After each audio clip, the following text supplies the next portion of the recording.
pissing, I'm a who that. I'm a who that. Long as I'm living, I'm a who that. Lose or winning, I'm a who that. Sports coma, yeah, this is where we do that. Where we do that, where we do that, where we do that, where we do that, where we do that, Boogie like pissing, I'm a who that. I'm a who that. Sports coma, this is where we do that. Where we do that. Welcome, welcome, welcome. Somebody please better help. Running this thing like Elf. I thank God every day I'm not a felt. Go to YouTube Live with Big Q and the guys. If you ain't ride or die, the bandwagon get flipped. Been marching in, that was way for the ring. I was yelling out your shame for the championship. Fucking on town, duck down. Falcons pluck, get shut down. Panthers ain't much touchdown.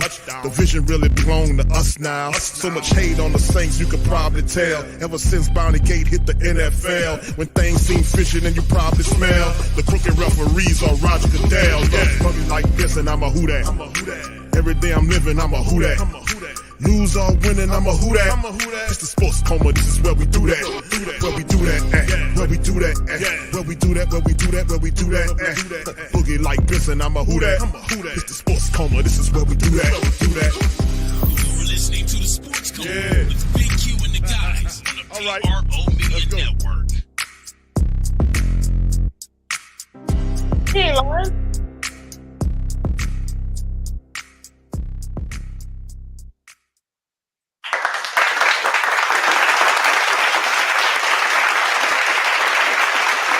All right. Shout out to the fam, man. Much love to y'all. Appreciate y'all being in the stream, man. Much love to the fam. And like I've been saying for some time now, welcome, welcome, welcome. You're now rocking with the Sports Coma with Big Q and the guys, where we have intense, entertaining, educating, and enlightening sport talk from your favorite sports fam. What's popping, fam? Appreciate y'all being in this early edition of the Coma. Appreciate y'all. This one's called Coffee with Q, Saturday morning Saints talk. How about that? I didn't surprise you, huh? Well, you know, in essence, fam, I was supposed to holler at y'all last night. Supposed to pop in and talk to y'all last night, and I was just tired. I was worn out, man. I just couldn't do it. So if I was, you know, and I had to say, you know, man, I have to make it right with the family members, man. So I'm going to pop back in here on the morning and kind of talk to them before. Got a lot of really good stuff going on today. The Pelicans play today. They got, and I'm really proud of my Pelicans, y'all. If y'all Pelican people, y'all need to subscribe to the Pelican Post Game Report. That's our Pelican stream, man. We be over there doing the same thing we do on our Saint stuff. My dog DC and Lexa is over there, so we be doing some great work. So the Pelican Post Game Report is the #1 independent, longest running Pelican podcast in the game. We started at the same time the Coma. Matter of fact, it was the Coma's comprised of several topics, and of course, got a radio show that I'm be introducing coming up down the line. I'm gonna let y'all know on that. We're gonna drop the link on that coming up soon. But anyway, shout out to y'all. Appreciate y'all being in this early edition of Coffee with Q, Saturday morning Saint Talk. Hope y'all got it, man. I know y'all see them beignets sitting up there, man. And if y'all ever had an opportunity to try them beignets, you know what I'm saying? You get what I'm saying? You know what I'm getting at? You know what I'm saying? And I did a little coffee and everything. Now you're right. Yeah, you're right. Yeah, you're right. All right, so big ups to the fam. Shout out to all y'all being in the building. Elite, good to see you, fam. Brother Roberts in this thing. Gundam. Shout out, fam. Nolans 504. What's up, Kay? What's popping, Queen? Much love to you. Good to see you. OG Jerry. What's up, bro? All right. Yeah. Yeah. No, you know, we can't do nothing without the queens, man. Y'all. Yeah. What's up, Jason? How you doing, man? Shout out to you. Vilma, how you doing? Much love, fam. Appreciate you. Good to see you, man. Much love to everybody. Y'all hit the like button for me. As we get going, we're gonna talk about some stuff with the Saints today. As you know, as the title indicated, we're gonna do a Bears preview. Now, I wasn't able to get a Bear media caster to come in and talk about the Bears. I guess they're that bad. Nobody wants to be embarrassed by them, but you get it, you know, anyway, whatever. All right, so to keep it going. But anyway, we're going to cover that. We'll do the final injury report. We're going to talk about the matchup between the Saints and the Bears. We'll go over the numbers and the depth chart. We'll talk about keys to victory as well. And also we'll play and react to Dennis Allen, who did the Saints Bears presser. We'll do that as well. So it is. All right. Robert says it's noon. All right. Oh, it's a time difference. Okay, yeah. You can do, bro. You know, you can switch that thing. You can put, I don't know, with tea with it, what have you. You know what I'm saying? What's up, Larry? Shout out to you, man. Big ups, man. What's up, brother Lionel? How you doing, man? Good to see you in the chat, bro. Appreciate you popping in. Yeah, I had to. Yeah, I had to. I ain't gonna pop up here too damn early, y'all. You still have crust in your eyes and everything. All right, Gundam says, Q, when you have time, what type of defense the Bears run? Yeah, I'm gonna cover that, bro. We're gonna talk about that in this show. But a lot of times, these defenses, man, just to be honest with you, with the Bears, they do more of a 43 defense. I think the base defense, based on my research, is the 43 defense, even though that's really kind of not really what they do, because everybody runs a modified defense to adjust to the offenses. So they have like the Saints base defense is a 43, the Bears defense is a 43 defense, but they operate out of the modified look a lot to adjust toward the offenses or what they're giving them. And especially the Saints style of offense is so much copied throughout the league. We have so many disciples of Sean Payton that are kind of fanned out through the NFL. Then you'll see certain segments of the Saints offense. It's out there. People are copying. It's a copycat league, right? So yeah, they'll use a modified look. Now we'll talk about some of the playmakers too, dealing with the Bears based on some of the research that I had that I had the opportunity to look at. All right, so shout out to you, brother. Appreciate the question. What's up, brother Keldrick? Shout out to you, Who Dat, to you, Rodney. How you doing, sir? Appreciate you, Mr. Who Dat's in the building as well. Appreciate all the fam, man. Let's get it popping, man. So we'll cover this final injury report by the Bears from whodatdaily.com. And you can see that the Saints have quite a few people on this list, but one out. That's a positive. Well, not so much for Ty Summers, who's been dealing with concussion and hamstring issues. He's out for the game. But everybody else fully practiced. We had one limited participant, which was Malcolm Roach. So Lynn Bowden Jr., who's our speedster, backup punt return, kick return guy that the Saints utilize, and they bring in him like he's a fourth wide receiver that we see crawl into the lineup. You'll see them run Lynn Bowden Jr. out there because he has all this versatility. He's very quick. Sooner or later, he's going to get a touchdown for him, too. I see the Saints sneaking him out there in a lot of plays. Michael Thomas is good. Andrews Pete was limited on Wednesday. He's a full participant, so we'll have him there. And so it's good news with Taysom Hill, who's dealing with a hip issue this week, was limited. He went full Friday, which is a positive. James Hurst is full practice as well. So that is a positive. So Andrews Pete, James Hurst will be added to help out with the offensive line. Demario Davis, limited throughout the week. He has a knee issue dealing with that. Shout out to Demario. And Malcolm Roach, was DMP, had an illness, and he was limited on Friday. And then Kendre Miller, our running back, he was kind of sick, and he is DMP'd as well. And his designation is not out, but questionable, right? So there you go. All right, so now, and then, of course, when we look to the Bears, there's something very interesting about the Bears, to be honest with you, family, that I want to kind of talk about with their injury report, not just go over it. Nate Davis, the offensive line, he's out for the game. He's in Terrell Smith, the cornerback, out. Safety Jaquan Brisker, out. He's under concussion protocol, wasn't able to clear. Linebacker Tremaine Edmonds, he's out. So those guys are out. What's interesting is Justin Fields is not out, but is listed as doubtful with a right thumb. Now, we've been told this entire week that it will be the backup quarterback and Tyson Bagent. I think his name is Bagent. But Tyson B is the dude that's supposed to step up there and be their quarterback. I find it really interesting that Fields is listed as doubtful, And remember, back in the day, they used to use probable and questionable, right?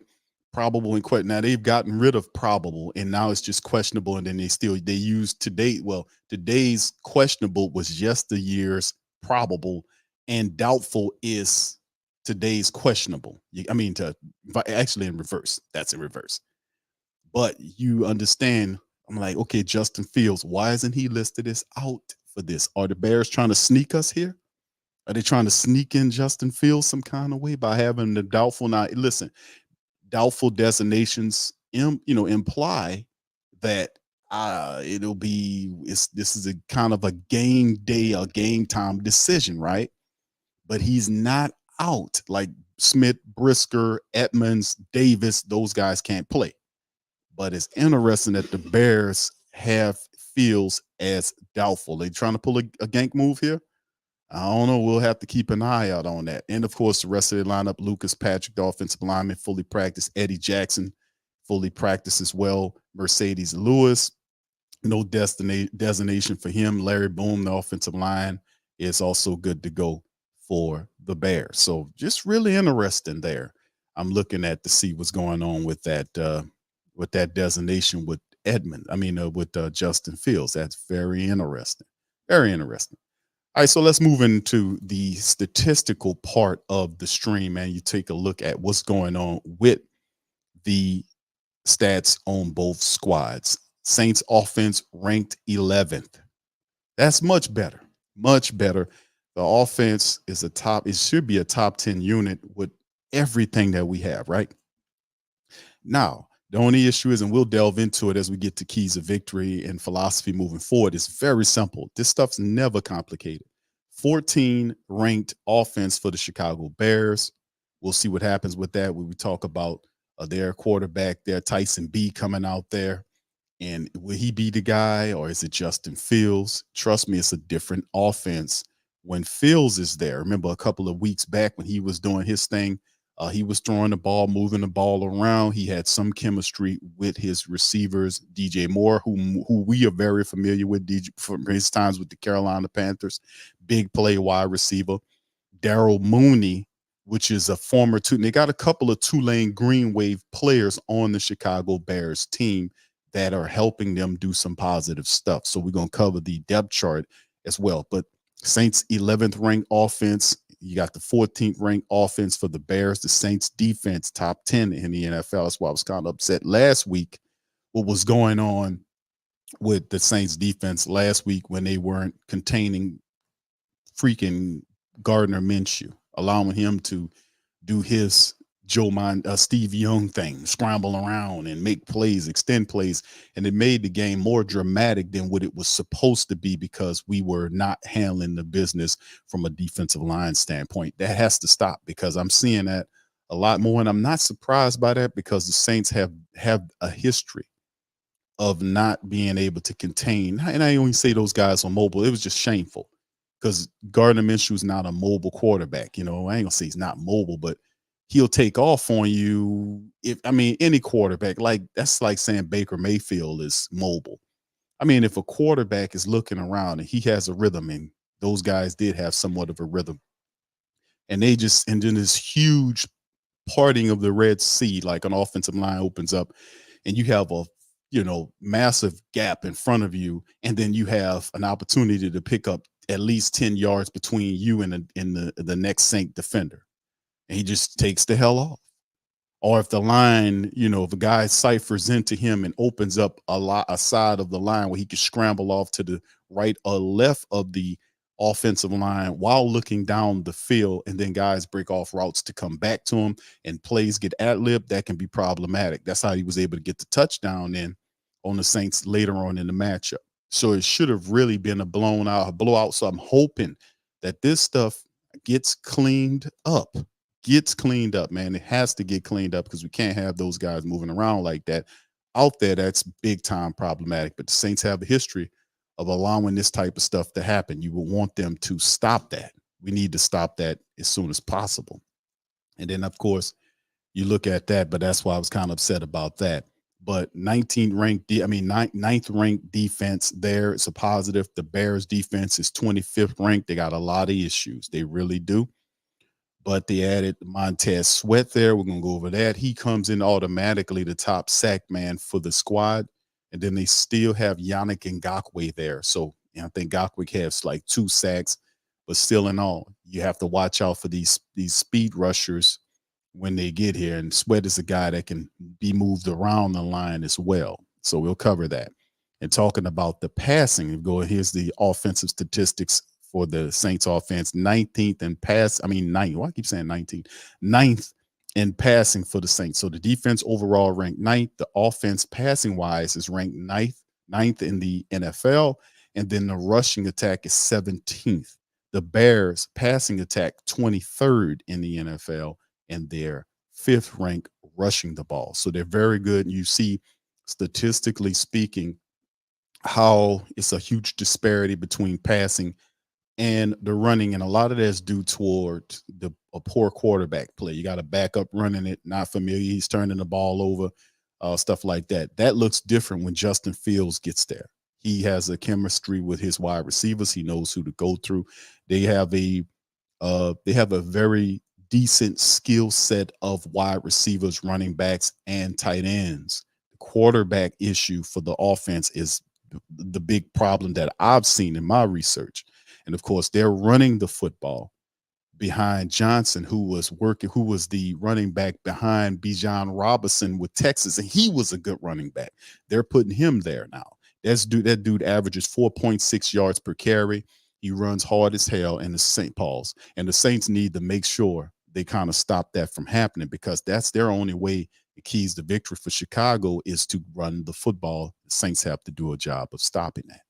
You dig? So anyway, that's some of the individual statistics. And of course, the last time the Saints, just from a historical standpoint, played the Bears was back in January the 2nd of 2021, and they beat them 21-9 there in the Dome. So we have to be able to kind of keep that trend going in the right direction. You get what I'm saying? Do you feel me there? All right. So anyway, let's keep going, man. Let's move on to this, man. We're going to talk about this is the depth chart right here. Rather, let's just go here. Let me familiarize you guys with some of the statistics here. As you can see, Justin Fields, who missed several games of being hurt. He has a thumb issue. And like I said, I mean, it could be nothing, but I'm saying on the injury report, it's saying that Justin Fields is listed as doubtful. Why isn't he listed as out? Could this be a sneak move by the Chicago Bears to try to take the Saints off guard by thinking that you'll see Tyson B? When you won't see Tyson B, you might see Justin Fields, or a combination of both. Could this be a sneaky move by the Bears? I don't know. I'm just calling that out. But anyway, he's the top passer for the Bears so far. You can see his numbers, and Tyson B sitting up there with 477 yards off of 56 of 80 on the attempts, 159 yards a game against 1 touchdown, 3 interceptions, sacked 3 times, and his rating is just under 74%. Now, the rushing attack, you see Herbert there with Justin Fields is 237, and Foreman, you see the former Carolina Panther Foreman there, but it's Roschon Johnson. They got him in the starting chair, and 6 games he's played, 31 carries for 143 yards. He averages 4.6 yards per carry. He does have a touchdown there, and the Bears want to get the running game going, and Johnson is not a bad running back at all. A lot of people believe when he was at Texas, if Bijan Robinson wasn't there, that guy would have tore it up. Even when he was in there and gotten opportunities to play, a lot of people saying, hey, man, Robinson's getting a lot of attention, and rightfully so. But this Roschon Johnson kid is actually pretty good too. And the Bears seen him, they brought him on up in there. So anyway, that's what they're looking at according to the injury report. They have Velus Johnson Jr., who was a guy that I scouted, who's very good, and we'll see what he does. But from let's go to the receiving threat situation, targets and all this kind of stuff. The top receiver for them is DJ Moore, 44 catches, 5 touchdowns, averages 16 yards per catch for the team. And he is their star guy. Remember, they gave up the Chicago traded with Carolina, gave him all of the first round draft pick to get DJ Moore. To pair him with Justin Fields wasn't a bad idea to get him, because they needed a guy that can do it. And then all of a sudden you see Moore kind of take off and did some positive stuff. He leads their receiving core with 44 catches off of 57 targets, 5 touchdowns. Cole Kmet is the second guy with 35 catches. Their big tight end, who's pretty decent. He has 3 touchdowns behind that. Darnell Mooney was the receiver from Tulane, is a really sneaky good wide receiver. He was doing positive stuff last year for the Bears from out of Tulane. The dude could play. He had 28 targets, 15 catches for him. He averages 15 yards per grab. He has 1 touchdown in the game. So he's a speedster that can make something happen. Now, DJ is supposed to be the big guy there and all this kind of stuff. They have some flux in their wide receiver room, but these guys are still kind of learning as well. Remember, the Chase Claypool thing and all this kind of stuff happened. So, but yeah, DJ Moore, Cole Kmet, Darnell Mooney are some of the guys that you have to pay attention to. Now I know St. Brown was another guy. He's a big wide receiver that they like, but he's been banged up. He's not going to be. I don't think he's available. Matter of fact, I think he definitely out for this game. You go into their defense. TJ Edwards, the linebacker, averages. He has 85 total tackles with 2 sacks. He leads the linebacker core. Edmonds, who I think will not be in this game. Edmonds, 63 tackles. I think he's hurt. And Tyreek Stevenson is the next dude with 49. And Jaquan Briscoe is another guy I scouted, really good safety. He will be out of this game. So they're missing some people here on defense to kind of help them move this thing along. So remember, they traded for Montez Sweat, who comes in. I think he has 6 sacks coming into this game. So he was traded and to provide pass rush. They want to have some more pass rush there coming into this thing. 2 guys are tied with sacks, and that's Edwards, TJ Edwards. I talked about, the linebacker who leads the team in tackles, and Yannick Ngakoue, who has 2 sacks in the game. So not much shaking in terms of them getting sacks. So Montez Sweat was definitely a guy that they decided to bring in to kind of help them change that. Jalen Johnson, the cornerback, is the top interceptor. He has 2 of them, and there's several players who have 1. All right, and then of course we talk about the Tulane guys, Darnell Mooney, Cairo Santos, the place kicker, is with them as well. He's a guy that'll help that. He's 11 of 16 for the kicking game for the Chicago Bears. So that's some of the players there, man. We get familiar with some of these guys. And like I said, this team is struggling because of a lot of injuries that are happening. Like they're saying, Justin Fields is listed as doubtful. I'm really paying attention to that. I think something sneaky going on right there. Just saying, it might very well just be Jim doing it like that. But usually the guy didn't practice, and then all of a sudden he pops up as doubtful, not out. Because usually, I'm just saying, I'm pinpointing that it might be something to it, maybe not. I don't know, but something really stink about that, you know. And of course, this is the starting lineup as listed from them is Roshan Johnson, the running back. This is a guy that I believe that you got to definitely watch out for. This guy was good at Texas. He's 6'2", 230 pounds, north-south power runner, uses the stiff arm, averages 4.6 yards per carry. The Bears are putting the ball in his hand because they know that they need to run the ball to have some type of chance to keep the game balanced. Now, Tyson B is supposed to be the guy that we believe is starting, according to the doubt thing. We'll see. This is numbers, not very impressive. He's a guy that can move around in the pocket. He does. He's 6'3", 215. He is pretty much a guy that is a rookie, and you know what you got to do against them. They are rookies. DJ Morris, obviously, the top guy right there. You can see him right here. We talked about him doing that, but you'll see a lot of these guys to get familiar with. DJ Moore, Darnell Mooney, and then, of course, they have the slot guy and Tyler Scott. You can see St. Brown is on the IR. You might very well see Velus Johnson, a former Tennessee Volunteer there. Cole Kmet is another big target for them. 35 catches, 3 touchdowns. He averages 9 yards per catch. Big target. 6'6", 260. Watch out for this guy. So we talk about quarterbacks, and we understand safety blanket. Tight end is usually a safety blanket for a rookie quarterback or even any good quarterback. They usually kind of lean on their tight end. Cole Kmet's huge red zone target, catches the ball well. He's second on the team in receptions, averages, just like I showed you, 9 yards per catch. Watch out for that guy as well. And then we go offensive line wise. Their fullback is Blasingame, and their line is Borum, Jenkins, Cody Whitehair. Nate Davis is out, so Tevin Jenkins will get an opportunity to play there. Darnell Wright is the right tackle. So the whole issue is, like, and we talk about the Chicago Bears, and this is something that they reveal right here, as you can see right here. Coach Eberflus told ESPN on Friday that Fields' thumb is doubtful, which is 51%. He said, which is 51% out, but we'll see where it progresses through the weekend and on to the start of next week as well. Doubtful.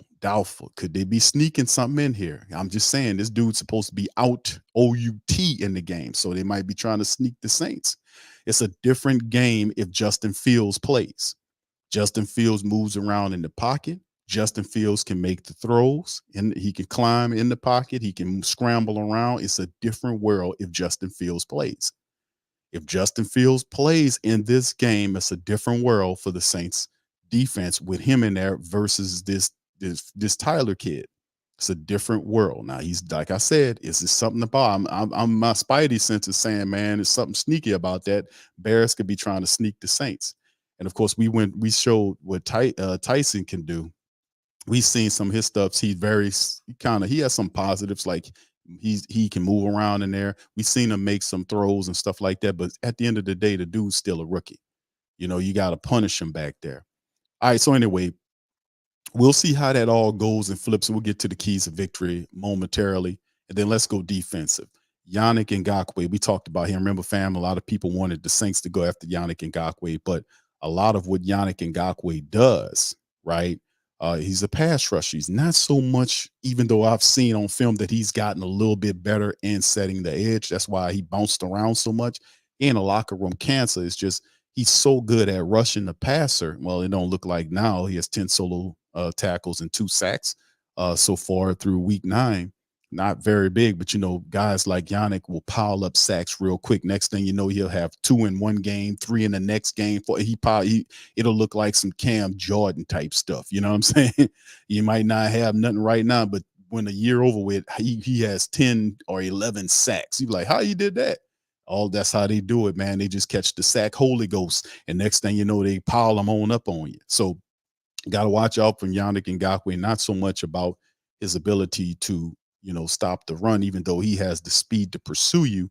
But that's always been a thing about Yannick's game. That's why he bounced around so much. The dude gets sacks, but being a guy there, you can kind of run at him to kind of neutralize him. That's been the thing to knock on him. The scouting report on Ngakoue. But really, the big item that happened here for them was the trade that brought them in Montez Sweat. They made a trade with the Bears before the trade deadline, and they brought this guy in. He has 6.5 sacks and 21 tackles, 2 forced fumbles and he's going to be licking his chops against the Saints. So Montez Sweat automatically comes in. He's 6'6", 260. He can move. This was a solid move by the Bears, even though they needed a pass rusher, somebody that can kind of lead that unit there. And that was a really solid move by the Bears to go with the Bears front office to pick up this kid. You got to watch out for this dude. This dude could play. They can move him around too. If they have any ideas of how they need to use this guy, getting a Montez Sweat on the defense and moving him around and teaming him with a Yannick Ngakoue can be problematic for the New Orleans Saints offense. We got to watch out for this kid. And of course, inside, Andrew Billings and Justin Jones are there. Zach Pickens, I remember him. Garvin Dexter Sr. is a former Florida Gator, and not too much to talk about those guys, just mostly run stuffers. But guys like Montez Sweat this is a big move by the Bears defense to get a guy like him there. And then maybe he helps Yannick Ngakoue out because you have to pay attention to Sweat. And Ngakoue gets off, it could be problematic. And then let's move to the linebacker core. TJ Edwards is a guy that leads the team in tackles. We talk about him. Tremaine Edmonds, who's the other guy, the combo guy, he's out. So you might see Sandburn, or perhaps you will see Dylan Cole. And look who they got popped up here. Our old guy here. No, that's Noah. I'm sorry. Noah Soul. I thought.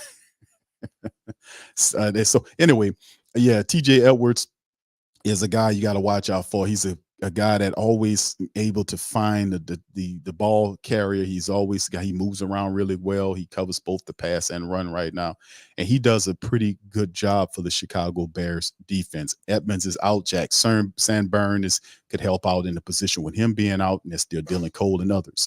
Now from the defensive room, or the defensive back, or the secondary rather, Jalen Johnson leads the team in interceptions. They do have some injuries. Jaquan Brisker, who was a pick that I really like, scouted, is a really good player. He's out of the game, so you probably see Quindell Johnson. Harmon is another good safety that's there. Perhaps we'll see how they all deals with that. They still have Eddie Jackson there in the safety room, and then the other cornerback is Kyler Gordon there.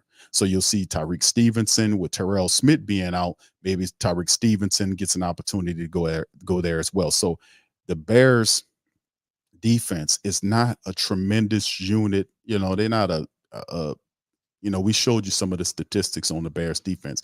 They're not all that, but Montez Sweat is a big acquisition for the Bears defense. He gets after you. He can light everything up, the pressure. And we all know if the pass rushers are coming. That speeds the quarterback timeline or his mindset or his mind clock, if he has one, up to make him throw the ball early or, step up and throw that ball early before the wide receivers is ready. And that can help the secondary by picking the ball off. Those guys can hit him as he's throwing the ball. They can deflect. I mean, a lot of stuff can go awfully wrong with a Montez Sweat and Yannick Ngakoue combination. So we have to watch that.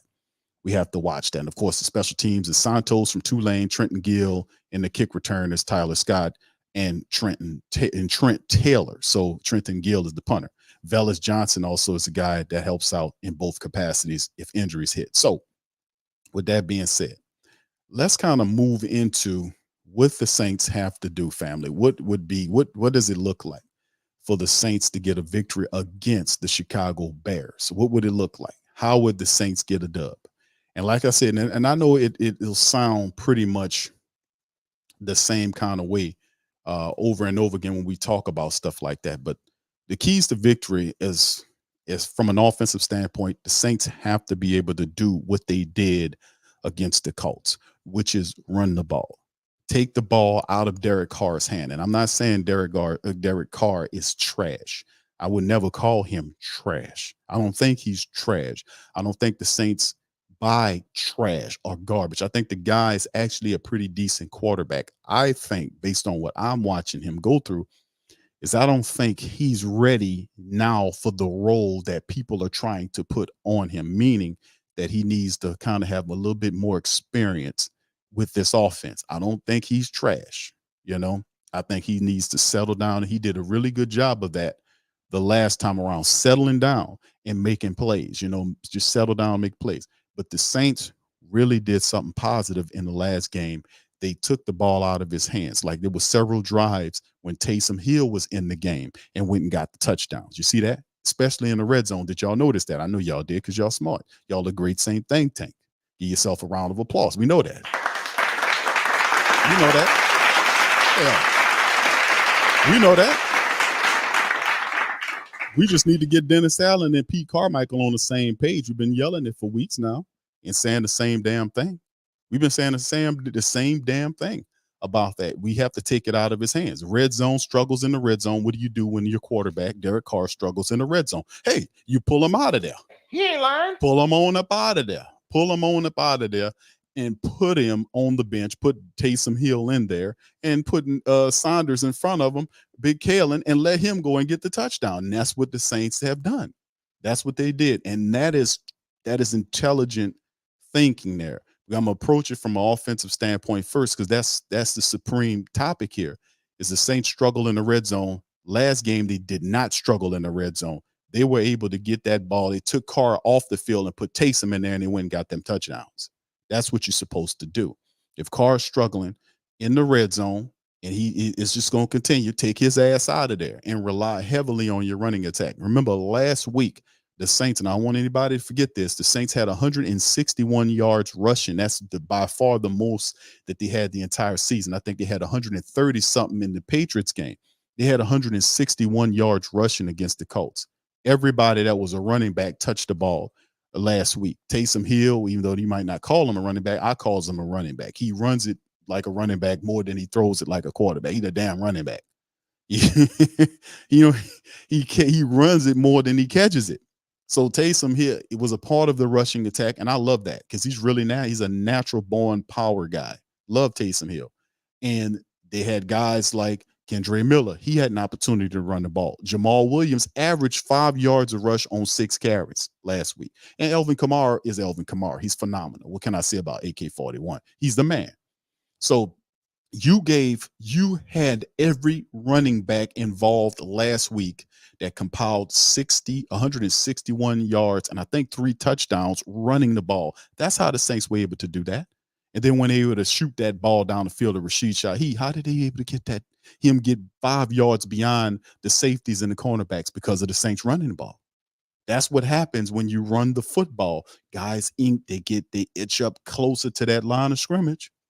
I call it resource resource rerouting of resources, meaning that, damn, the Saints running the ball pretty good against us. Let me go ahead on and put that safety close. Let me put that safety in the box there. Let him help out and run support. When that happened, I'm going right up top of your head, man. Ain't no doubt about it. So that's what I'm saying. So that's what we got to do. That's what running the ball does. And credit the Saints offensive line, because the Saints offensive line was able to do that. They were able to open up these lanes and allow for us to gain ground through the rushing attack, which ultimately opens up the shots that you need to take to get downfield. One helps the other. And that's what I was saying about Carr. Carr is not ready for the role that they was. That's why we was losing those games. They was trying to get Carr to win the game. No. You don't need to force him to do that. And they knew that when they got him, when he first got here, that's why Dennis Allen had Kendra Miller. He drafted him, a Jamal Williams, Elvin Kamara, a Taysom Hill. You know that the greatest strength from an offensive standpoint that you have is the power of the running tag. Even Dennis Allen said that in the press conferences leading, before the season started, how their mentality going into the season was they want to be a power running tag. He said that when he took the job, but he finally manifested it in the second year. So that's what I'm saying. It's not hard. We have to learn to rely on that. And I don't understand why the Saints didn't bring in a fullback. I don't get that.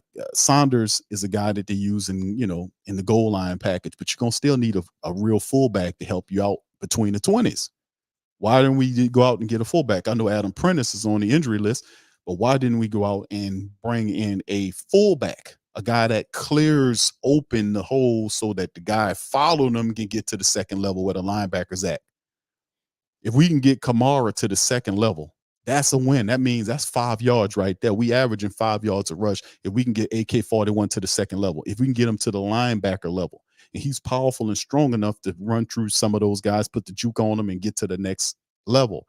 That's what I'm saying. I'm not against him running naked, meaning that you're putting him out there as a running back by himself. But why aren't we using, if we're going to use the power out, why aren't we using, or going into the future, why aren't we having a blocking fullback to help them out? Like if you give a blocking fullback that goes in that hole and punches that damn hole open, clearing out a defensive lineman or clearing out a linebacker, and you got Jamal Williams shooting behind him, dude, he gets to the second level and beyond. I'm just saying this is football fundamental. If we're going to keep a fullback on the roster, so obviously we have plays geared where we'll need a fullback to block.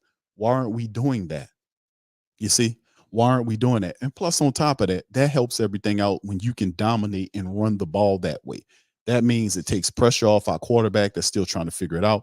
It also provides extra time for our defense to rest. And you take possession and control of the clock, which usually shrinks your adversary's playbooks. So, and it's a whole nother dynamic. So one of the keys to victories to beating the Bears from a Saints offensive perspective is they have to continue to do what they did in the last game, the Colts game, which is use the full power of the running room, of the running the running group, meaning everybody, Elvin, Jamal, Kendra, Taysom, everybody needs to get involved like we did last week. Get them all involved because they can't stop that.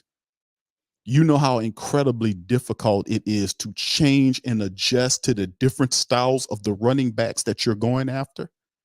The defense is looking at Elvin Kamara and they're like, okay, we got his rhythm. Then you put Jamal Williams in there, north-south runner that's pounding through, and then you mixing Kendra Miller in there, you mixing Taysom Hill in there. The defense is like, oh, damn. They can't figure it all out. They have to constantly adjust to the styles of these people, and they can't do it. That's what happened with the Colts defense. The Colts couldn't get a beat on them. Like, damn, man, they just killing us. So that's keep the run going and allow it, like I said, until Carr can prove that he can score in the red zone. When he's in the red zone, you keep doing what you've been doing. That's winning. Why change it? Keep doing what you are doing. That's from that perspective. Run first, pass off of run. Now, of course, do I need to really say we need to keep the turnovers down? Do I really need to say that? We need to not have pre-snap penalties in the matchup, penalties that we can control. We can control some of these penalties. Could we not have pre-snap penalties in the game, false starts in our own building? Do I need to say that? And not turning the ball over? I guess I do. It's a part of the show, right? But that also is a part of it. Now, from a defensive standpoint, I think some trickeration is going on here with the Chicago Bears and Justin Fields. I think something going on there for them to put him as doubtful. I think something going on there. Now he could play, maybe not all of it. They can mix him and the backup quarterback in there together. You know, I think some funny business could be going on right there. That's all I'm saying, where they can try to mix it up. Now he could be mixed in there with Tyson. Is all I'm saying. I'm expecting Justin Fields to play in this game. I'm gonna be honest with you, because he's not listed as out. He's listed as doubtful. I think this is a sneak move. But it's different if he's in there versus Tyson. Tyson is a rookie. He don't know anything. He don't know a lot enough for the team to rely on him. And I'm not disparaging the kid, but if you look at the film, the dude he got the deer in the headlight look. Sometimes he looks really comfortable back there, but he needs the power of the running attack to help him, which is how the Bears intend to generate offense, running the ball with Johnson, who's a good young running back. They have other backs behind him that they can use to keep that thing going. They are ranked 5th in the NFL in doing that, so we have to watch out for that. Right? They're not like 10th or 15th. These guys are a top 5 NFL unit in doing that. So we have to take that aspect of the offense good. Now, if Justin Fields is in there and Justin Fields is in there doing his thing, that all changes, because that offense dramatically looks different. It don't look like a 23 or whatever it's ranked from that perspective. They've fallen because of the last several games of ineffective QB play from a rookie. But when Fields was in there, that offense was catching thunder. They were moving. He was finding DJ Moore. He was looking for Mooney. He was finding Cole Kmet. They had the running game with him. So they were kind of moving the thing. They had other issues elsewhere, but they didn't have a problem moving that ball up and down the field. So it changes. If Tyson is in there, you blitz him, give him different looks. It's going to be a long day for the Bears. If Justin is in there, he's going to try to find DJ Moore, who's a problem. So the Saints they're probably going to put a laddie daddy on him to lock him down. Mooney is going to be a problem for you as well, babe. Paulson Adebo has been looking really good, but Paulson Adebo, if he's matching up with Mooney, that could be problematic. So we'll see, because Mooney's a smaller guy. He's 5'11", but he runs good routes. He catches damn near everything you throw to him. He's a good wide receiver. So, and then of course the 6'6" Comet, is another problem to behold. He's a red zone problem. You just throw the ball in his vicinity. He's tough to bring down, and he's a dude that they rely on. He's the second best receiver in terms of catches. So they utilize him there. He also blocks well. So in the end, we have to be able to get to whoever's back there. We have to be able to keep the pressure on. The Saints have to dial up the pressure. They have to make it uncomfortable for whoever's back there. We cannot, and listen, fam, for both of these guys, because they can move, we cannot allow what happened in the Colt game and in the Tampa Bay game, well, in more games, where we allow these guys to move around and ad-lib on plays. We can't do that. We have to be more disciplined in our gap assignments. And if we're going to pressure or blitz, we have to be disciplined with it. We can't be blitzing and doing all this craziness and then leaving areas of the field where quarterbacks can escape and extend plays. We can't do that. I've seen that was a troubling trend that happened several times in the game against the Colts, that had the Saints stopped that and made the adjustment, we would have beat them people way worse than what we did. And it's what it is. It's not the fact that we don't have the ability to do it. That's a discipline trait. You have to be disciplined to do that. You have to see it and stop it. You have to communicate and say, hey, fellas, we can't do this. Mr. Saunders, Mr. Shepard, hey, fam, y'all got to stay here. I'm going to have to do this. We can't vacate and leave real estate uncovered for quarterbacks to scramble around and extend plays. That's unacceptable. That'll keep games closer than what they're supposed to be, and we can't have that. We have to neutralize that, and teams are relying on the Saints to be undisciplined and protecting certain areas of the field from a defensive line standpoint. Oh, the Saints defense, man, hell, they'll give you they'll part like the Red Sea and give you 10 yards you can run. No, we can't have that. That must be stopped if the Saints are serious about doing anything with the playoffs. They got to stop that. Teams will get you up out of here quick doing foolishness like that. That needs to be stopped. But anyway, that's part of it, and that's what I think the keys to victory is for the black and gold. That we have to operate like that. We have to get pressure on Fields or Tyson, whoever's back there. We have to get pressure on these guys. We have to make it difficult for these guys. We have to make it difficult. And above all, they're a top 5 rushing team. They need to be, that rushing attack need to be stopped. We can't allow them to do that. We can't allow them to run the ball effectively against us. All right. So anyway, shout out to the fam, man. And I think I got a couple of super chats I want to delve into. Scoop, what's up, Scoop? Shout out to you. Bro, you text me, bro. Damn, bro. I was so busy yesterday, man. It's crazy how busy I've been, bro. I apologize for not. Didn't I reply? I think I replied. I don't know. I forgot. Scoop says, okay. Oh, okay. Thank you, brother. Appreciate that. I want to say thank you very much. Picking me up and bringing me back to this world. Yeah, Go Maha says, yeah, I was calling Baker May. Yeah, Baker, Montana. Bro, because, bro, you see how he was looking back? I was like, man, am I in the twilight zone? How and why are they allowing him to do that? What's going on here? That's what I was thinking in my head. I was like, man, what the hell? But thank you, Scoop. Appreciate it. And Pammy, thank you, Queen, for that as well. I want to say thank you very much. Picking me up and bringing me back to this world. Shout out to Reginald. Says Q, what do family saints? He says, what do family saints need to go on a winning streak, 6 or 7 games? Carr stop crying, Olavi stop pouting, Carmichael call better play call, and using Hill will be fine. Who that family show? Yes.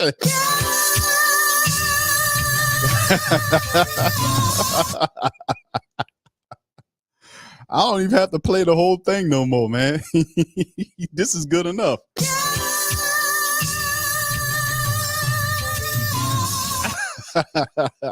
Y'all know what come after that, man. Yeah, man. I'm telling you, man.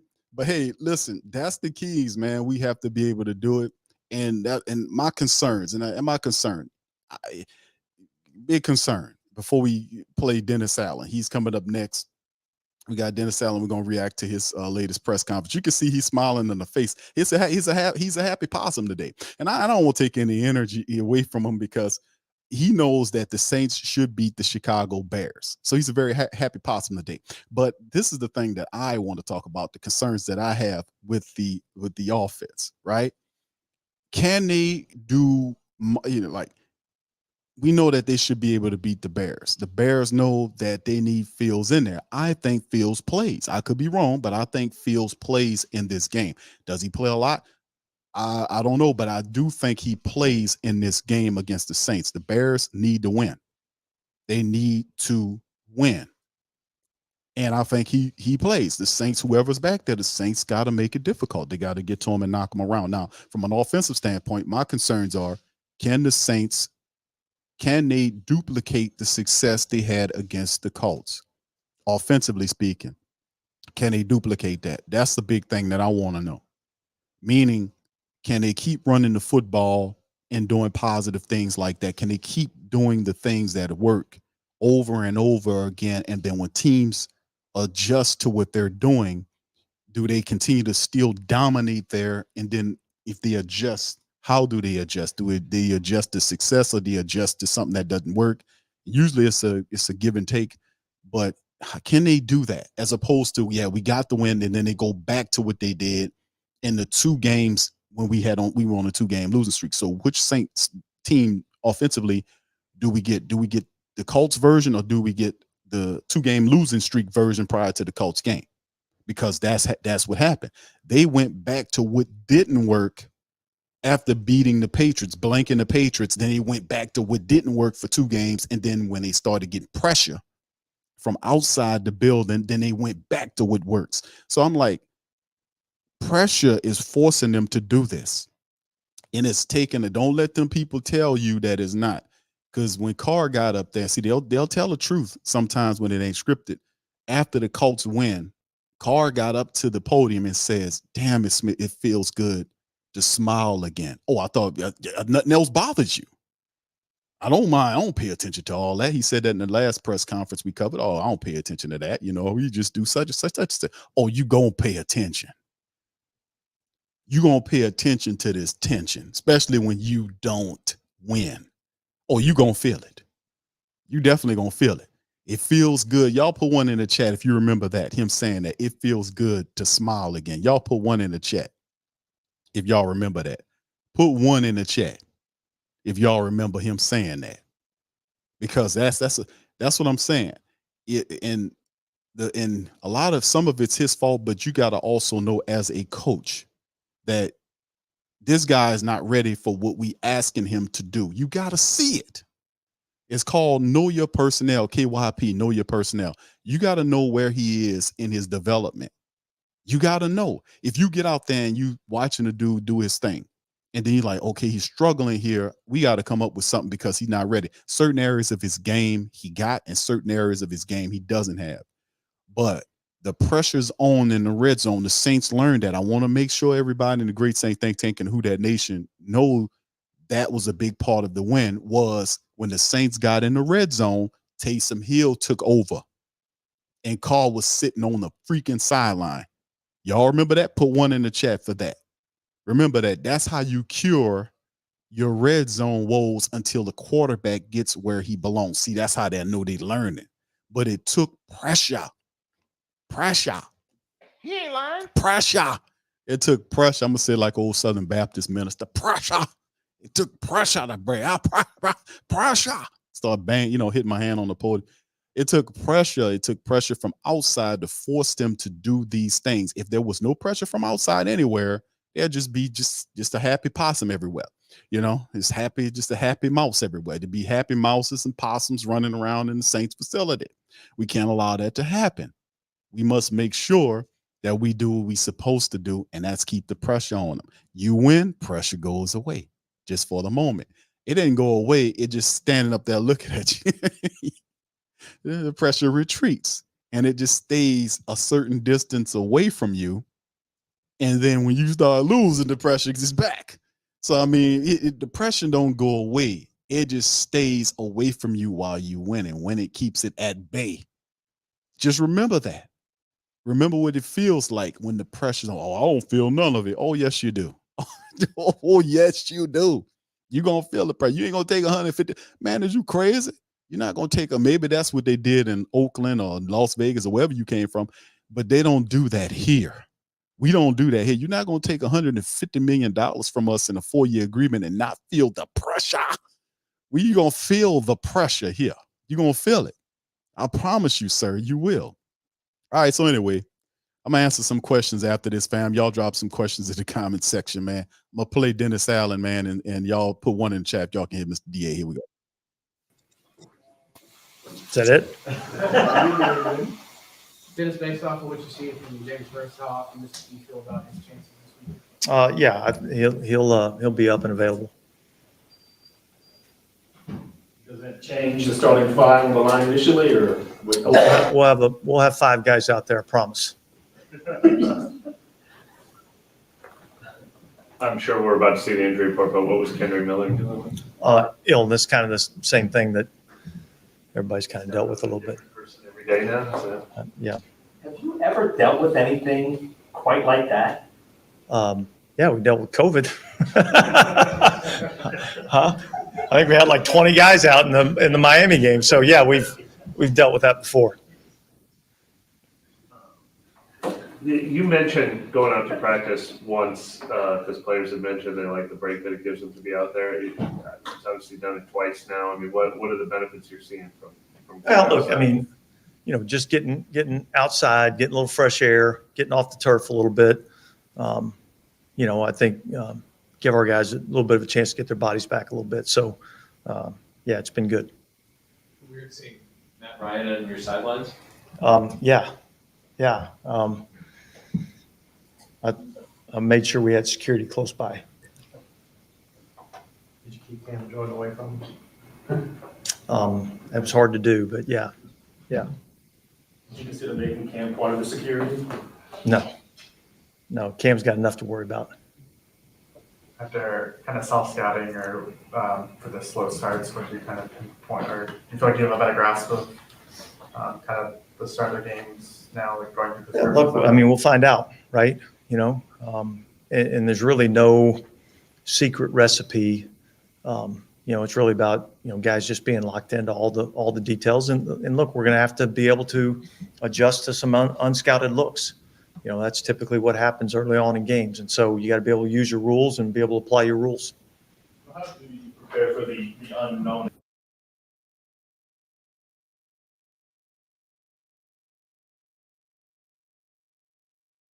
In that sense, when those first 15 or so are going to be off script.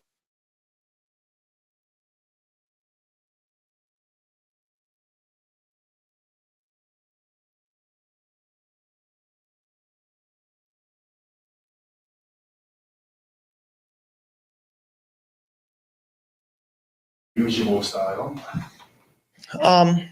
Yeah, look, you just try to get your guys prepared for, maybe some unique formations, motions, all that kind of good stuff. But we don't have a contract with them, so they can do whatever they want to do. So we just got to be able to adjust. How do you try to plan for a player like Montez Sweat, who's obviously a big impact player, and that you have no idea exactly how to? Well, look, I don't foresee, a huge shift in what they do schematically. So, obviously we're preparing for the scheme and we understand the challenges of that player. And, he's been a good player, in Washington. He's, affected the quarterback and been a disruptive force for Washington. So, look, we're going to see him play, at the end position and they'll kind of do what they do, I would imagine. Yeah, you said after the game that was a win that the team needed, all of you.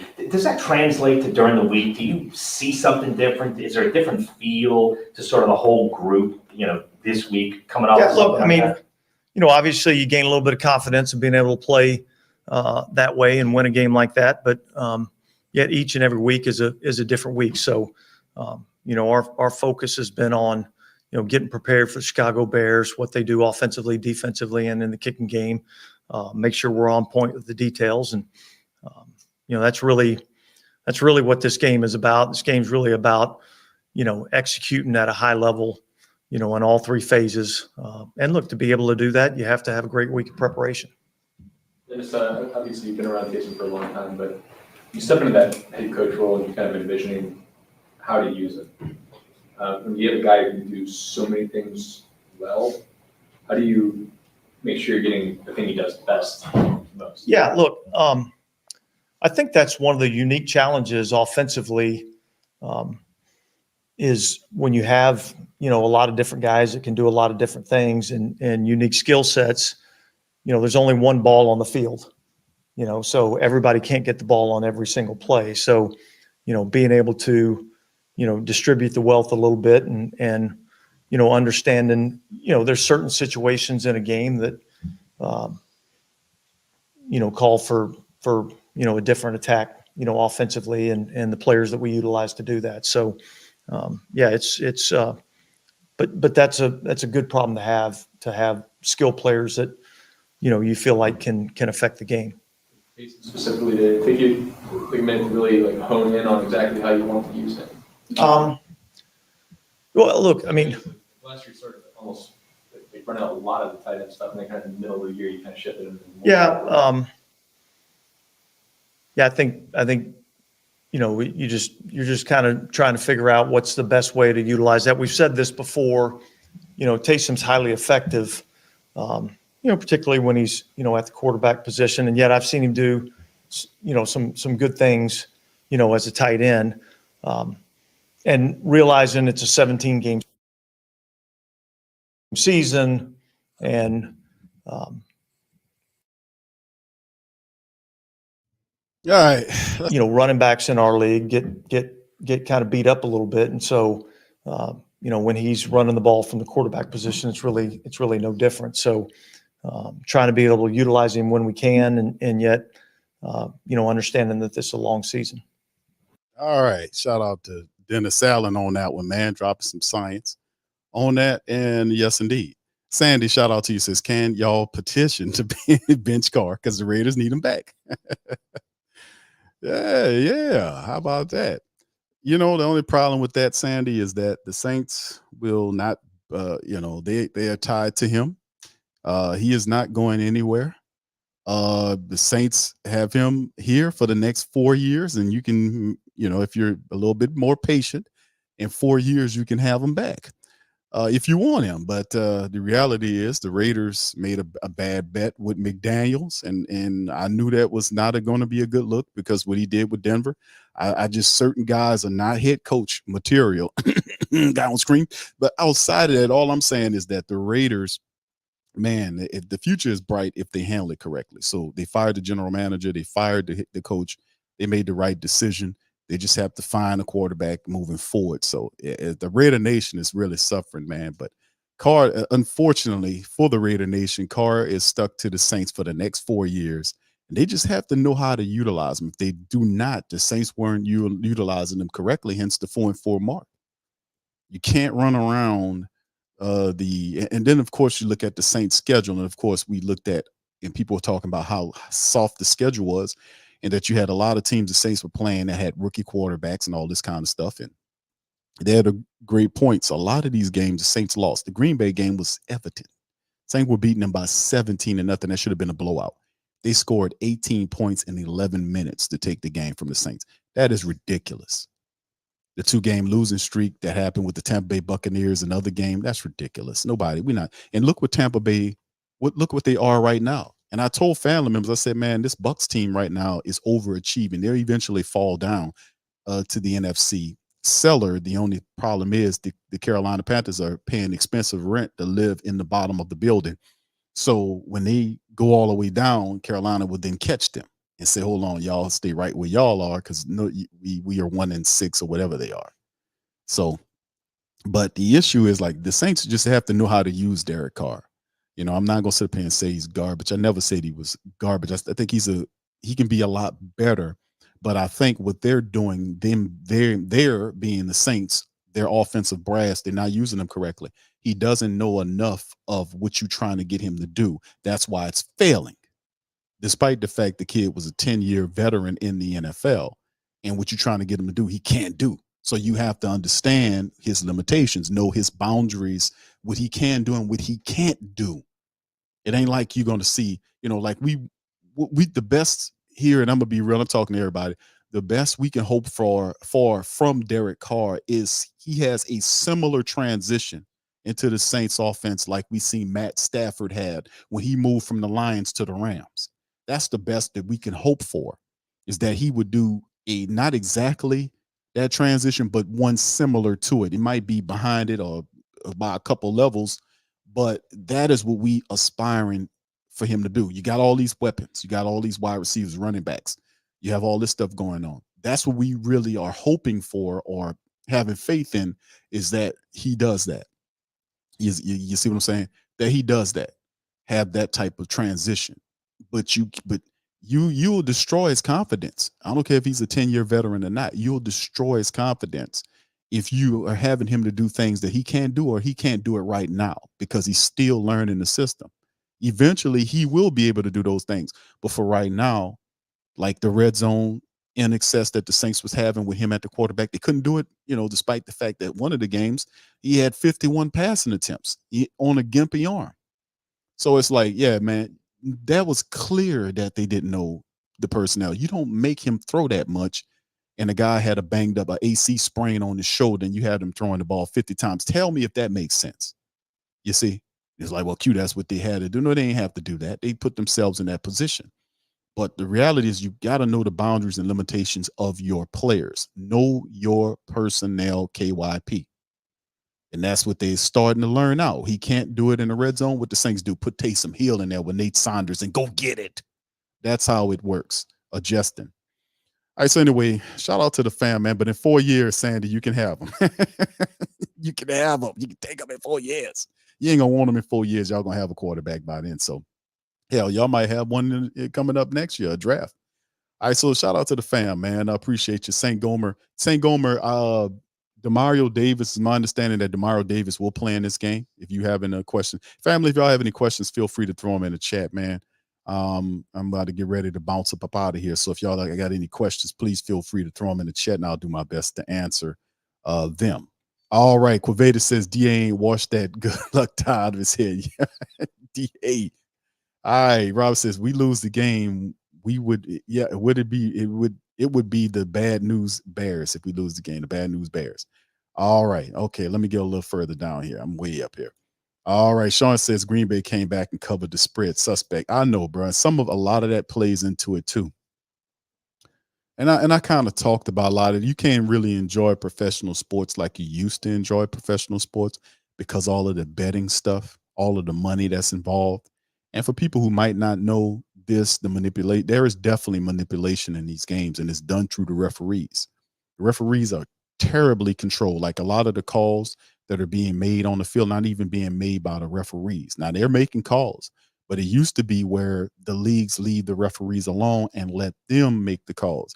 That ain't even the case anymore. Like if you notice, they get earpieces where they're getting talked to from the league office and they officiate in these games and they're supposed to be getting it right. No, NFL has never been a vestige of integrity and honorable and fair play. These people are hiding concussion data, lying about stuff, sneaky. Most of these owners are creeps. Most of them have shady dealings and pasts, doing all kind of weird, crazy stuff. It's just, you go take a look at some of them. They got real weird ties.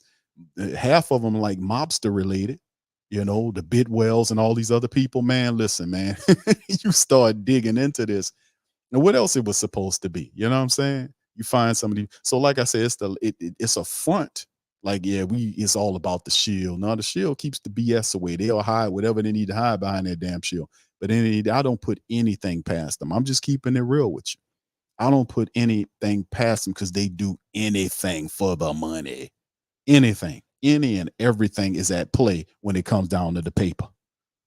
So the game is manipulated through the referees. That's how they do it. Back in the day, it used to be referees and certain players. It used to have certain ringers in there. This is old school game. A lot of game that came, like drop a little science on you about the Magic Johnson thing. It's a lot of like the whole AIDS thing that happened with Magic Johnson. It was some funny business. A lot of people uncovered during that. I ain't gonna speak on. I'm gonna speak about it on another show. That's what I'm gonna do. I'm gonna cover that on another show. The Michael Jordan thing that happened when he said he retired. It actually wasn't him being retired because he was bored. It was something going on with him out there doing certain things. Jordan is a gambling addict. He's a guy, allegedly. He's a guy that likes to go out and gamble a lot. He's competitive. We had all the stories. He betting and losing money, doing all this stuff. A lot of sneaky stuff was going on behind that. So like I said, man, these professional leagues are controlled by people that are tied to these corporations, and their main focus is to just to get as much money as they possibly can. And they are getting billions of dollars with these sports apps. They are cleaning up. Back in the day when Stern ran the NBA, he had his little dirt to him. But it's not like this Silver character. They were trying to keep away from Vegas. That was the whole idea. It's like, man, we got to hide the connection the pro leagues have to Vegas. These new regimes, they don't care about that. Notice how Vegas all of a sudden has popped up as they got an NFL team now. They got, all this. They got an WNBA team. They got the hockey team. And how is it that the WNBA team won back-to-back championships? The hockey team in the second or third year won a championship. The Raiders are there now, and they kind of far and few in between. But I'm telling you, sooner or later they'll get an NBA team there too. They'll get a NBA team. They got a WNBA. They'll have that down there too. They used to run from that connection to Vegas. They ain't doing it no more. All of that is a part of the game, man. Like I said, I know the history of these people. I've studied it and I understand. That's why I call it out when I see funny business going on. Always pinpoint the call. You can't let them get away with it. You see funny business, you call it out. That's the only way you get them to clean up the game. That's how when we talked about the great Mayweather, who talked about cleaning up the sport of boxing. And boxing is by far the most dirtiest sport of them all. Dirty sport. And Mayweather was talking about during his fighting time of cleaning up the sport of boxing and all this kind of stuff. How you gonna clean it up if you don't call it out? That's what cleaning it up means. You got to bring the murky, disagreeable stuff to the light. It can't stand the light of critiquing. It can't stand it.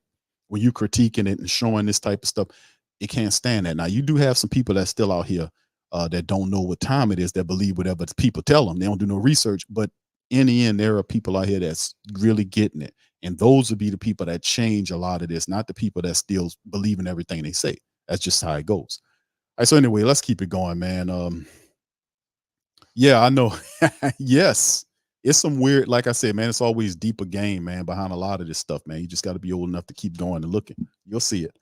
All right, so anyway, much love to the fan, man. Listen, in this one, I just think that the Saints, man, in the end, we just need to keep doing what we're doing in terms of what we did against the Indianapolis Colts. That's what we need to do. We need to run the football, use the full power of the running back room to keep doing that. Keep Derek Carr snaps in between 25 to 30. That's what I was saying.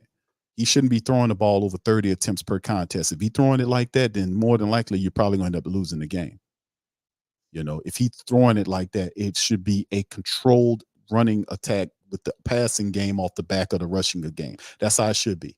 That is how we dominated the Patriots, and we should have dominated the Colts and blew them out, grander than what we did. But the defense was surrendering and doing stupid stuff out there. You know, they were allowing the quarterback to just doing weird stuff that we know you got to play better than that. You're supposed to be smart. This is not smart allowing this to happen, and this is very fixable. It wasn't like they couldn't, shift and adjust to what needed to be done. They just wasn't doing it. And I was getting frustrated about it, to be honest with you, because it's make no sense for this to keep happening like this. What are you guys doing? It's the same stuff happening over and over again. But if the Saints stop doing that and make a concerted effort to contain quarterbacks, they should be, keep them in the pocket. This team should be fine. And we operate through the running attack and set up the pass or the play action where he can get the ball down the field to Rashid Shaheed or Chris Olave or whomever. This is should handle this team.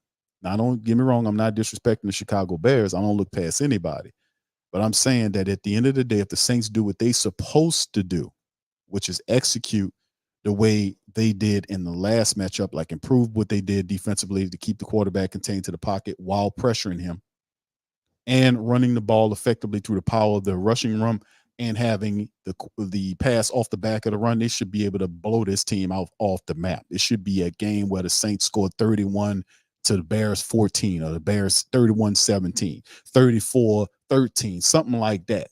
If they handle their business and do what they're supposed to do, that's what it's supposed to look like. The only problem is the Saints are terribly inconsistent. Terrible. You be thinking they figured it out, and then they go back to what don't work. And that is the mentality. That is and you're like, how do they do that? Because that is really the subconscious of the team is Dennis Allen.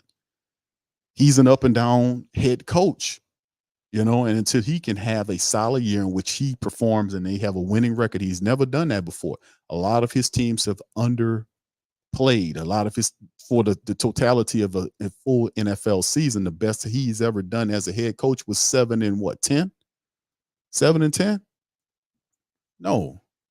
So until he feels what it's like to have a winning season, then the mindset of the team will be a 50 level or up and down team. If we have a really good coach sitting on top of the team, there is no way the Saints approaching week 9 at 500. There's no way. People sit up here upset because they're upset not because they being unreasonable. That's the thing they like to paint. Oh man, you're listening to the people out there, such and such. Listen, bro, let me tell y'all professional athletes something, bro. You only got that because the people are paying into it. You wouldn't have that any other way.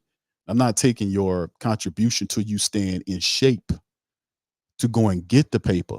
But if the people didn't support the industry, you wouldn't have nowhere to go. You wouldn't be there. So you're benefiting off of something that people are supporting. But let me tell you something, it's not a one-way street. It's give and get. If there's a situation that occurs where the team is underperforming, which it is, and you don't fix it, expect problems to happen. It won't work any other way. If people start drawing back support, and I'm so proud of y'all and the Who Dat Nation, the rest of the people that get it, that utilize your advocating your power away when you just stupidly support stuff without it giving you any respect back. That's an abusive relationship. If you supporting somebody and they're not at least giving you back what you're giving, you're not supposed to be doing that. That's everywhere. That's an abusive relationship. If you with somebody and they doing you some kind of way and you treat them like a king and they treat you like a pauper, you got a problem. That's a problem there. That's a problem now. So now, yeah. So see, we kind of transitioning from this is coffee with Q now. It's after 12, so it's tea with Q or Coke with Q or Sprite with Q or whatever it is. But we talking game right now, baby. We talking game right now. Let me tell you. But anyway, that's an abusive relationship, man. We don't play that. We're not playing that in 2023. Y'all gonna listen and do what y'all supposed to do. I'm pulling this money back. No, oh no. Oh yeah, oh yeah, oh yeah. You know, we're gonna pull this. You gonna get you, and that's what I'm saying about that pressure. That pressure make them do right. Make them do right. That makes them do right. I'm telling y'all, man. So anyway, if I ain't got no question, I'm going to get my ass out of here. But listen, all right. Shout out to the fam, man. Appreciate y'all being here on this day. Hindi and Newton, what's happening, fam? Last thing we need is to barely make the playoffs and lose in the first round, making the case to extend the A because we won the division. Let me tell you something. If Dennis Allen does not perform, and I don't think they get rid of him after this year, I don't think they get rid of him at all. I don't think they get rid of Dennis Allen at all this year or next year, rather, you know, unless now let me hit you with a disclaimer or an asterisk here. If let's say that the Saints, which are 4-4, they lose every game for the rest of the season, I think they will definitely fire him. Like if he bottoms out now and the Saints don't win any more games for the rest of the year, that's hard pressed to sell him back. But if they kind of, I'm telling you, he gonna win just enough to stay relevant. Like last year, 7-10, they gonna sell him back to you. But if he does fail, and I don't want the man to fail because he's our coach, I don't want to endure another year of bad football. So I am a proponent of keeping him there as long as he's winning, and I'm not going to ever wish for him to be a failure. I want him to learn. That's the whole purpose about taking this job, brother. You supposed to learn. Like when you're in the off season, you go to some of these coaching events, learn how to be a better motivator. You know, read some more books. Do something. You're making all this money. Use it to benefit yourself better. Just don't sit up there and look like a possum when we lose all the time. Clean up everything. Go in when you're off season. Watch some videos. Go take some classes somewhere. Go to some of these successful because they do them all the time throughout the country. They have these motivational meetings of how you can be a better motivator, how you can do this, that, and all this kind of stuff. They got all of that out there, bro. Start looking at it. That's what I want him to do. I want him to improve as a head coach. He's a good coordinator. Yes, he is. He's a very good defensive coordinator. I have no bones about that. I just want him to improve as a head coach because that he's going to need to do that if he's going to have success. It ain't going to come to you like that. You got to be able to do what it takes to go and get it. Like they got so many books. Coach K got a book. Coach Pop got a book out. They got a bunch of coaches that are successful that won multiple championships. Nick Saban has a book out. All that should be on Dennis Allen's shelf behind him when he's sitting up at home. He needs, as soon as he get off and go to sleep, wake up and start reading Nick Saban's book or reading these other. You see what I'm saying? If you're a head coach and you're head of people and you need to go find out what Coach K said, how he motivates his people, how he had so much success. He obviously has the gem and jewel. He has the game, and they put it in these books and for them to learn. Go read a book. You know, that's all I'm saying. You know, you did. All right. But yeah, I want him to win, man. I want him to win. But the caveat is, you know, shout out Who Dat. The caveat is to it with Dennis Allen is the team, unfortunately, the team does have his energy over it, and it's a 50-50 energy, which is why the team is where it is. It's his decisions, the quarterback decision, the personnel decisions.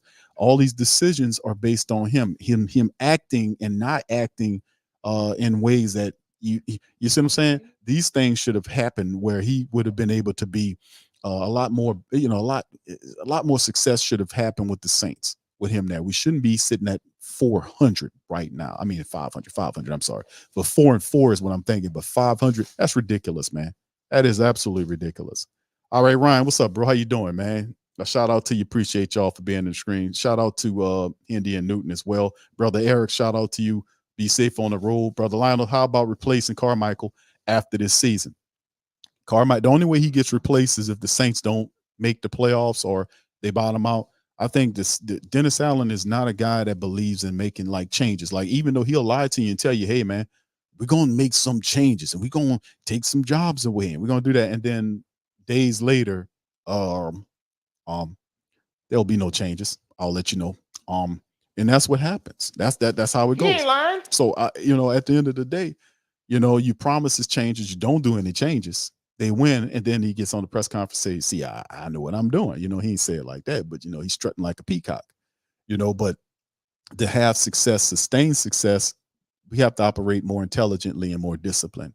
Like, and we have the people there. We need to motivate them correctly to get them going. I know paying you millions of dollars is supposed to be the ultimate motivation, but sometimes, you know, if you're a millionaire for a long time, it becomes boring, right? Cam Jordan been a millionaire for a long time. He's been playing for the Saints for what? I forget, what, over 10 years now? Is it 10 years? I forgot what it is, man. But he's been a millionaire for a long time. The Saints made him a millionaire many years ago. Does it get boring being a millionaire in terms of, you know, you get used to a millionaire's life, right?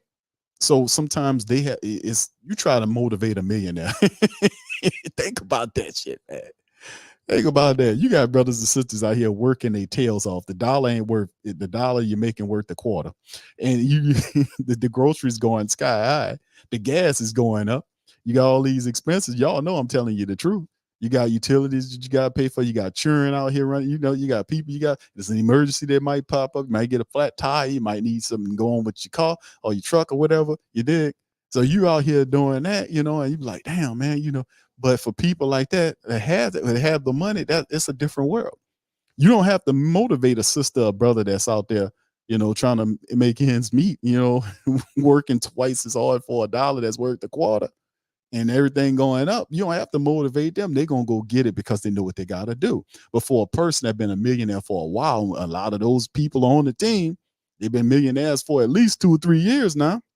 So they got a good chance to kind of just kind of marinate in the millionaire style of living. They got a nice house. Their bills are paid off if they're smart. You know, they got you know, 501c3 set up where the government can't get in that money. That's what deferred. That's a really smart move. That's why everybody got charities and foundations. That's a way to protect your money from all that kind of stuff. All that happens, man.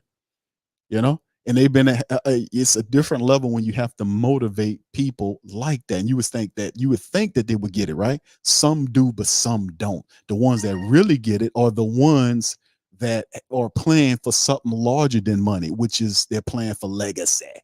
They're playing for a jacket. That's Cam Jordan, man. That's Cam. That was Drew. That's Elvin. That's Michael Thomas. That's Crystal. These guys are they ain't playing for just the check. They're already rich. They're playing for name recognition. They're playing for legacy. They're playing for a jacket. They're playing for make people remember who they were 20 years into the future. Y'all remember Mike Thomas? That's what that records and getting all that is about. Getting the wide receiver record, that he'll be remembered years from now. That's like Marvin Harrison was. Marvin Harrison been stopped playing, been retired. But they know about that receiver record until Mike took it down. You see? So they play for that. They play for name and for legacy. That's the great ones do. A lot of them other dudes, that's not their game. I'm just saying it's hard to and then another level to it is it's hard to motivate a millionaire when they're making more than you and you the coach, you're making less than them. You get what I'm saying? That's a whole nother caveat to it too. But when you pay these guys and they make this money, and then they get that second. You don't tell me that their mind frames don't change. Look what happened to Ryan Ramczyk. Ryan Ramczyk was one of the best offensive linemen in the game. Soon as the Saints gave him that money, they say, well, Q, he was banged up. He had injuries when he was playing. He didn't let it stop him. When he got that money, his game went down. Now he playing a lot better this year, and they're saying because of injuries and something wrong with his knees. They don't have him listed a lot of times on there. But his game, regardless of whatever it was, it correlated with him getting paid, that his play dropped significantly. And they thought it would be Lattimore when they pay him that his play would drop. Shame on him. But I'm just saying, in the end, they pay these guys the big bucks, but then once they get the money, how do they look? How do they play on the field look? It doesn't happen to Carl Granderson because Granderson's going to be great. He's going to be great. Carl Granderson very well could be one of those guys the Saints have that chase Cam into the books. Now I know he just got here, but he just got his bread. But Carl Granderson could be every bit of the next dude to get high in the top 5 in sacks the way he is, because he can do it all, and he really just touching the surface. We haven't seen. We see him right now leading the team with 5.5 sacks, But Carl Granderson by the end of the year can have double-digit sacks and could be playing for a Pro Bowl in this money year. So I mean, it depends on who these guys are, man. It really did. But I don't see that happening with Carmichael, man. I really don't see him going anywhere. I think the Saints ultimately gain ground as long as they stick to what happens. I shout out to brother Brent, man. He says for the morning and the Who Dat Nation. Thank you, brother. Appreciate the cash out. Thank you. Far too kind. Appreciate you, man. Thank you. Shout out to you.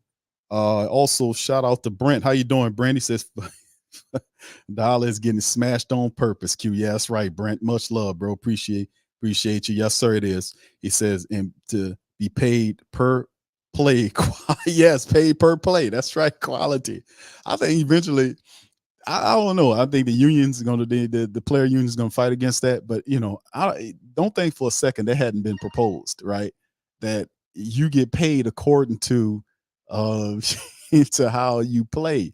Pay per play. Like if you lose, you get less money. If you win, you get more money. I don't think that hasn't been proposed, but I don't think it'll clear the union. Ain't gonna play that. Nah, you ain't gonna do that to us. You're gonna pay us the same amount, whether we win, lose, or draw. We get the same money. All right. And also Brent says, hope they don't get rid of Granderson. They just extended him out, gave him a multi-year deal, 50+ million. He's good. Thank you, Brent, for your cash outs, bro. I wanna say thank you very much. Picking me up and bringing me back to this world. Shout out to you, bro. Rock says definitely losing at least one game to the Panthers. Still waiting on the NFC South roundtable. Yeah, it's coming, bro. We got one coming up real soon, man. Oh man, I forgot when they said it was supposed to be doing it, but it's coming up soon, brother. A lot of people love the NFC roundtable. Man, let me tell you something. I got love for all my brothers in the NFC South, my PNP family, Big Game James, what he doing at the Big Game James Sport Network, and my brother Big Low from Big Low Country Sports. Fantastic people, man. Fantastic people. Me and Logan on the phone, we just started laughing, and it's like family, man. They great, man. Great people, man. Great people. Very honored to be affiliated with these brothers in the NFC South. That's why it looks like that, man, because it's just great energy between us, man. So yeah, it's coming up soon, bro. Shout out to you, man. Keep pounding. Nation, shout out to the Carolina Panther Nation. What's up, Jamaica? Shout out to you, Queen. Appreciate you.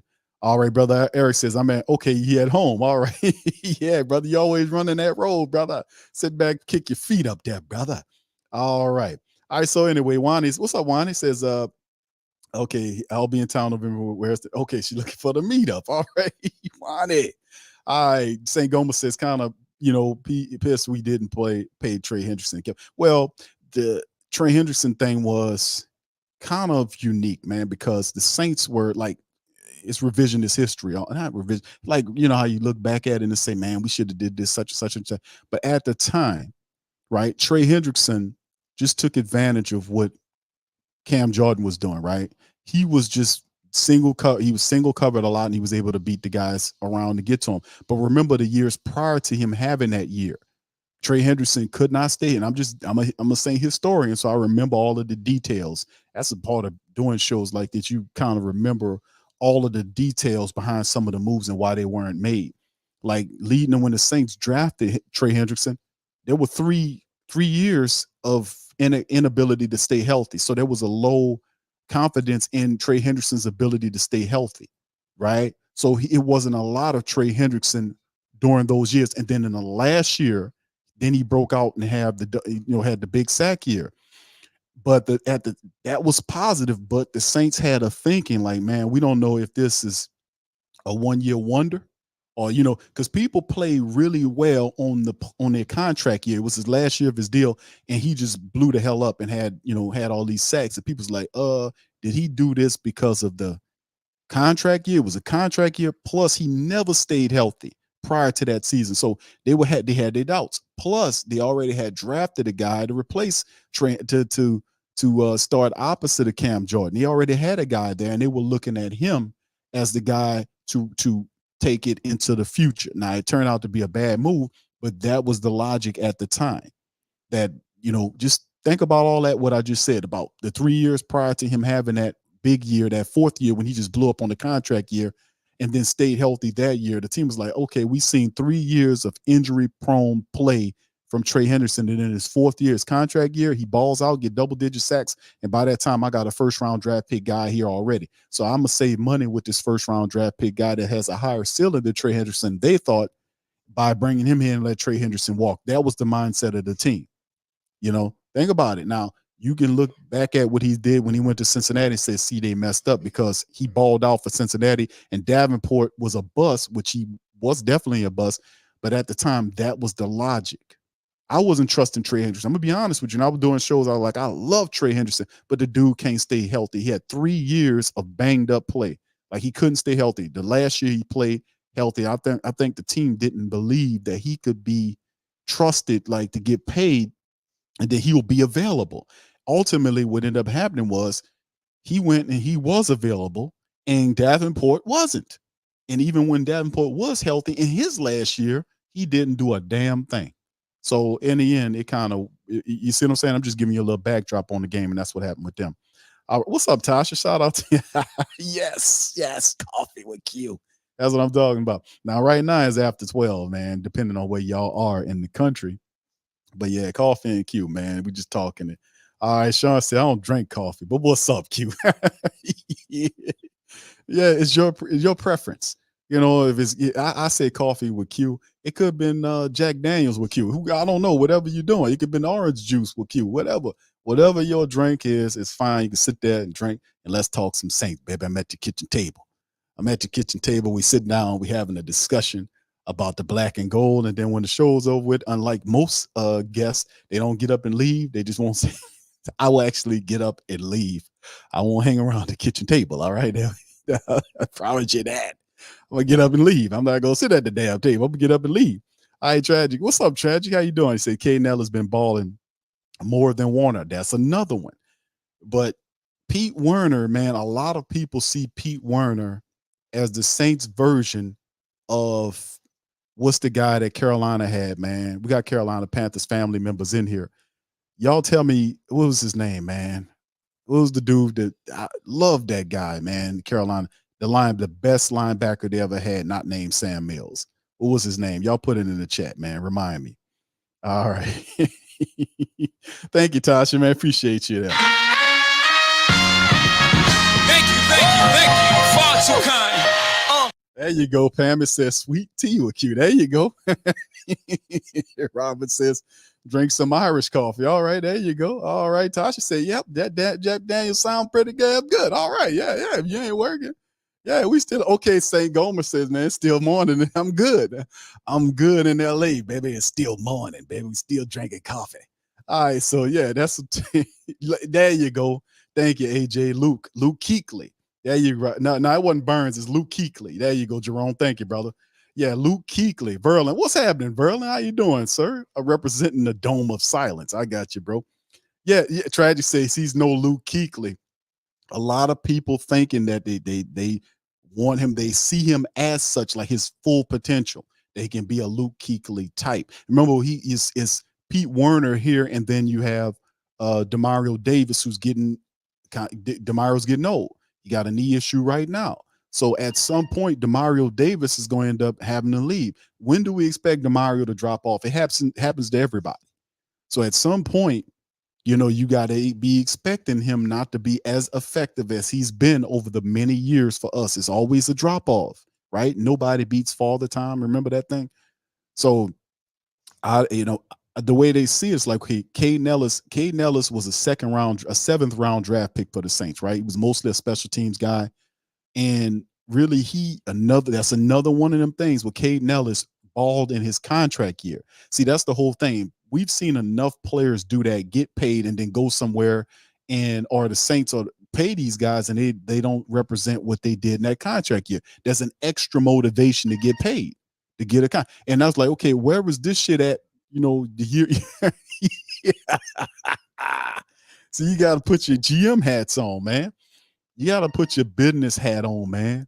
It's a contract year and they balling out. So I'm thinking, you know, if you're smart and you're a general manager, this is how I would look at it. If I was hired to be a team general manager and the contracts come up, I know how to look at it. It's like, okay, he balling his ass off. He had like, I don't know how many sacks that year, right?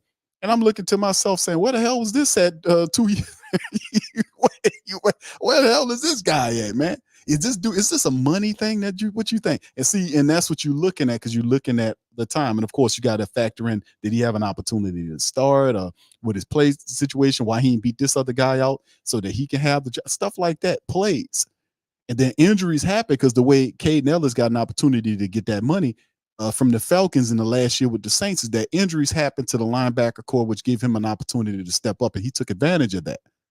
He had these statistics and it paid out. Now, the Saints could have had opportunity to give him the bread, but at the end of the day, they didn't believe that he was that guy. That's what it came down to, and that Pete Werner is more of that guy than Caden Ellis was. So he's doing a positive thing with Atlanta, and it made all the sense, because all he did was he went from the Saints to the Saints. That's all he did. He went from the Saints to the Saints. We talking about defense. He went from Ryan Nielsen's defense to Ryan Nielsen's defense. He went out there with Ryan Nielsen, and it was he knew that there would be zero philosophy issues with him following Ryan Nielsen out there. That don't happen too often, so we got to factor that in too. When Ryan Nielsen took that job out there, David Onyemata and Caden Ellis both knew that there would be almost zero chance of issues of fitting in what Atlanta was doing, because they was following the defensive boss out there. Think about that too. And Caden Ellis is working in a system that he was doing when he was working under the same man.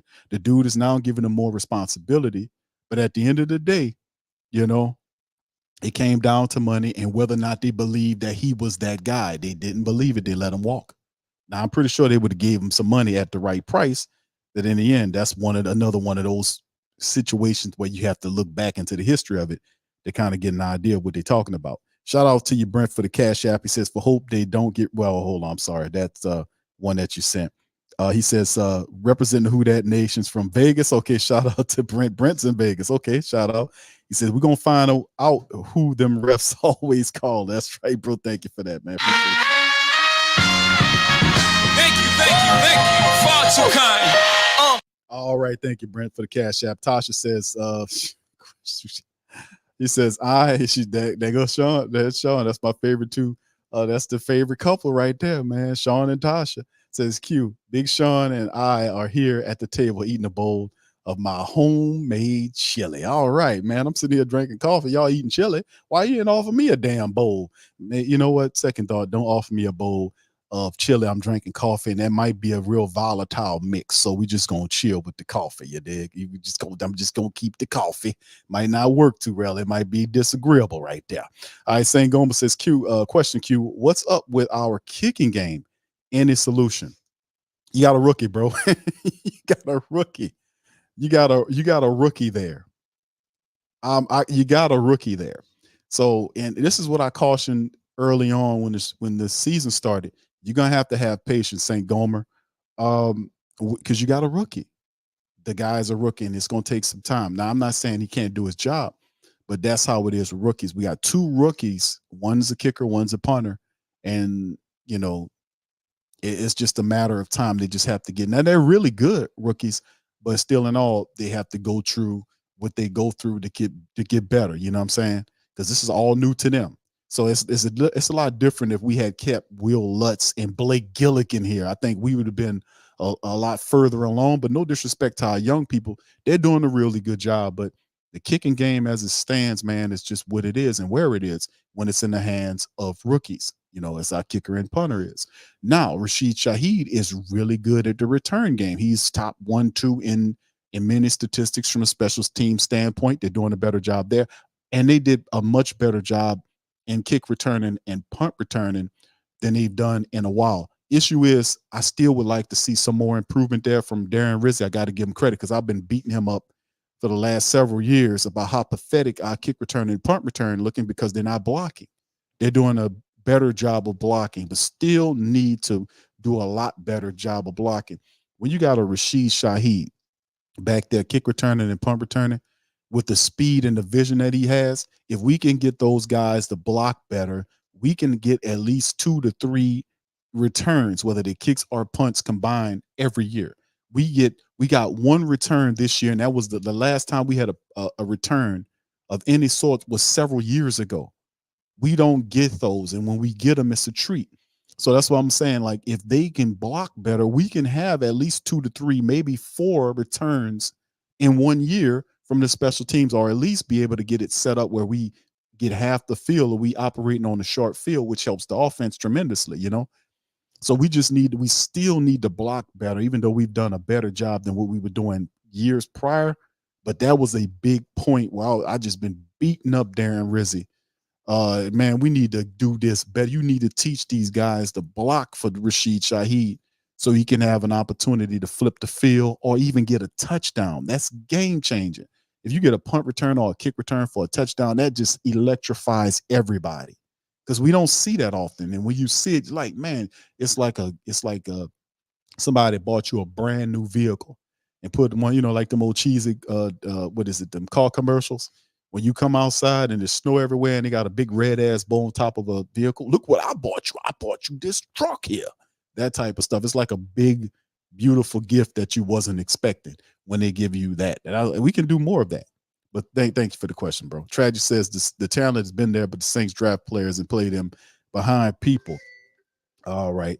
And it takes someone to get hurt to get a chance, and it just happens to be in their last year when they get in the nine. I mean, that's a hell of a trend, isn't it? Because you look at it with Trey Hendrickson, you look at it with Caden Ellis.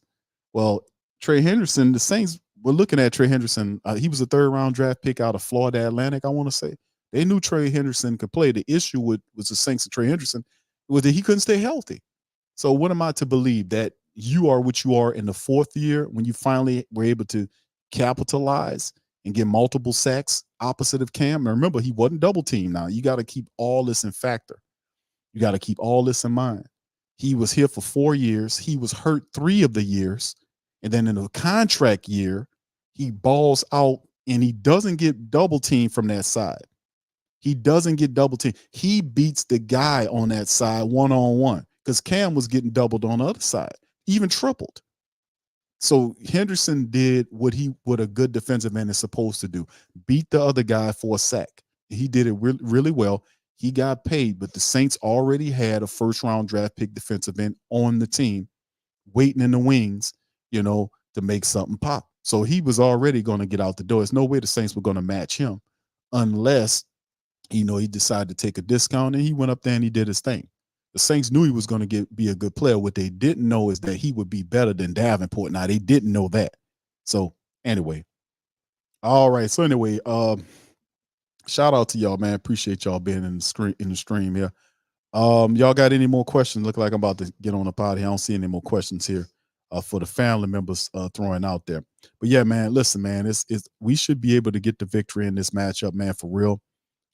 Today is going to be a pretty interesting day worth of football. The Green Wave, I'm a guy, I'm a New Orleans guy, so the Green Wave play at 2. They got a matchup. They're going to beat up on some team. It don't make a difference. I think the team only won 1 game. They got it. LSU in Alabama is later on today, 6:45, I want to say. Times is prime time. LSU and Alabama going at it. Y'all know I'm going to be looking at that. And, of course, the Pelicans play today. They play the Atlanta Hawks down in the Smoothie King Center. That'll be going on. So a lot of really good games for the Pelicans, the LSU, Tulane, and then, of course, tomorrow in the Dome, it's the Bears. So, yeah, we going to do what we got to do and get it going. All right, KR, shout out to you, says, any given Sunday, any teams can win in the NFL. No easy games for any team in the NFL. Well said, KR. You're absolutely right, sir. Saints need to do what they're supposed to do, man. They need to do what they're supposed to do. And listen, I am not overlooking the Chicago Bears, because I think they're going to try to do something sneaky here with Justin Fields. I didn't say that enough. But we need to pay attention to that. They're a different team when he's there. And I don't know how hurt his thumb is, or they could be overplaying it. They could be, because they're thinking it might be Tyler, and the next thing you know, they sneak Justin Fields and they own you. And, and next thing you know, you're moving around. Regardless of who it is, Saints got to put them on the ground. I don't care who it is. They got to contain them and put them on the ground. Bottom line, we got to pressure them, put them on the ground. Saints offense, they got to get going early. When we get the ball, we got to get down the field, score a touchdown, put pressure on Chicago's offense. Got to put pressure on them to score. We got to put pressure on them. So when we get the opportunity, that first kickoff, or whenever we get that return, that first possession, offensively speaking, Saints need to score on that. They need to go down there 4 or 5 minute drive, using a running attack, throwing, doing what you got to do. They need to score on that opening drive. They need to keep the pressure on these people. They got to use the running attack. I know it's going to be a task running up against Chicago, but it's all about will anyway, man. We got to test who they say they are, right? All right, and then the track says right now we seen Shaq is better wide receiver than A.T. Perry. He's getting the nod just for being a higher pick. That's how it goes, fam. That's how it goes. Tasha says, Q, what do you think about our boy Wembanyama? He's early on, he's phenomenal. I got it. I mean, but we knew he was going to be a player in the game, man. He was groomed. That dude been groomed for this position for the last several years. You know, he's been groomed for this. He's been playing against NBA talent over there. Guys been working with him, developing his game. He was groomed for this. He was groomed for this, and he is a unique commodity. I've never seen nothing like him. But it's still early on in the season. So, but yeah, congratulations to y'all with Wembanyama. I knew he was going to be a good player. But it is still a long season here now. It's still a long season. Let's see how he looks as he gets further along. That's but right now he looking pretty good. All right, what's up, Edward? How you doing, sir? Appreciate you. All right, Young City says Pelicans got New Jersey. Yeah, I see. Well, they got that court set up, man. You know, it's supposed to be the tournament stuff when you see these different colored courts is the NBA's way of trying to jazz up this in-season tournament thing that they're doing. They got these weirdly colored courts and they got jerseys. It's another way to make money off you. That's pretty much what it is. Like you got the courts and it gives them another set of jerseys or stuff to sell you. And a lot of the Pelicans they black and lime uniforms are selling out. They done sold a lot of merch. That's all it is. It's just a way to change up everything to get you to buy more shit from them. So, I mean, and people are buying up the jerseys, you know, they're buying them up.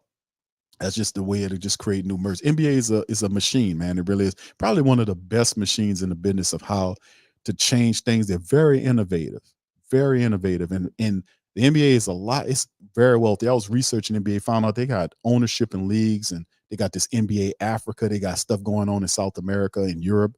And even though some of these leagues are named something else, the NBA got stock in these leagues besides the WNBA league and the NBA. They got the G leagues and all these other stuff. These people have control. They turn themselves into a basketball monopoly system, you know, and they freeze out anybody that don't fit in the plan, like what happened with the Big Three League with Ice Cube, saying that his stuff got cut down because Silver said, you know, allegedly said to his partnerships, don't do business with him or you'll lose the power of the NBA. Don't feel slighted. That's how they play the game. It's a monopoly. Like you like, it's the Walmart philosophy. It's a Walmart philosophy.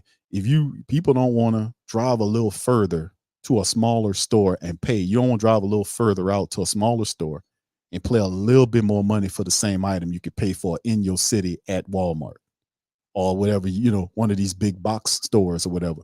It's all about convenience. They're everywhere. And we don't want to drive a little further out and spend a little bit more on that smaller store. We won't save money and go there. And what end up happening is you don't save no money because eventually when that other person go out of business, your ass going to pay what you're going to pay more for that item. And people don't get it. Stop shopping over there and go back to shopping with them. That's how you control the price. But people selfish. They're selfish and off code, economically speaking, while upset about what the prices are when you're the one that control everything. It's crazy. I need to put a book out on that, man. It's just it's crazy. Oh, it's too damn high. It's too high because you off code, economically speaking. Stop spending your money over there. Stop being selfish, a selfish ass spender. Stop spending your money with them people as a collective. Shop with the small people. That keeps them honest with their pricing. You know, and you'll make them other people the competition. And when you have two people competing for your services, the price will drop and it'll stay where it's supposed to be. Monopolies do not enjoy that. They do not want to have any competition. Walmart came in, bought up all that shit, dropped it down, and then it was selling it way cheaper than anybody. And they were complaining about it. They had lawsuits on it. And then eventually people bought it from them. And when they got rid of their competition, Kmart and all them, Walmart jacked that shit up sky high. And they complain, you got suckered in because you're supposed to know the game. You're supposed to have sense on how to spend your money and stay on code, man. I often speak about this stuff, man. All this stuff is controlled by you. They're just expecting you to be off code. Sorry to give y'all drop that economic stuff on you, but I'm just keeping it $1.15, man. All right, so anyway, let me get ready to get out on this, man. I got another Cash App here I want to shout out, man. It's talking with Q, man. We talking. We having coffee. We at the dinner table here, man. You know what I'm saying? This is talking with Q here. This is coffee with Q. So we gonna keep it $1.15. Yeah, right. Yeah, that's right. Brent, shout out to you, bro. Says competition is a sin. That's what old Rockefeller said. Really? Rockefeller. Yeah, and that's an old thing that he did say. The creator of the Rockefeller fortune. Yes. You know, there's rumors about his brother being where he got his money from is rumors. And I don't know how true it is, but it's a lot of different books. I read this and drop a little game on y'all about this right quick before I go. There's a lot of information out there that is allegedly saying that he was the brother of Billy the Kid, and a lot of the money that Billy the Kid robbed, he took that money, changed his name, moved back out east, and started investing and doing his thing. Allegedly, where did he get the money from? Man, they never born with it, man. They always come up from the doit, you know. But when you know game, man, all you have to do is be a reader, man, and you can be able to figure the game out, no doubt about it. All right, but thank you, Brent, for that, man. He says if they don't want us to have freedom of choice, yes, indeed, yeah, monopoly system is a evil system, fam. It's an evil system. You know, they'll make you pay twice as much for those goods and services. So we have to be on code. Remember, the power relies with you. Was it that old? What's the dude? Captain Planet. What he used to say back in the day? The power is yours. The power is yours. Yes, it is. All right. So anyway, man, shout out to the fam, man. Appreciate y'all being here. Yeah, that's right. Yeah, yes. They take up the real estate, all that, man. Yeah. Oh yeah. Yeah. All right. Shout out. Happy birthday, early birthday to Young City 9th Ward, man. Coming up soon on the 13th. Happy Who Dat birthday is to you, man. Appreciate you. Shout out to you. St. Gomes says next 3 opponents, possibly 3 backup quarterbacks. Indeed. Let's address that before we go. That'll be the last one. And Brent, thank you for that. Thank you. Far too kind. Yeah, and this is the thing. The last 3 opponents. Yes, indeed. The Bears, Justin Fields, we'll see. He's listed as doubtful. I think the Bears are going to try to sneak him in there in some capacity. Might mix him with QB Tyler. And then, of course, the Minnesota matchup. Kirk Cousins is out for the season, so they'll have a backup there.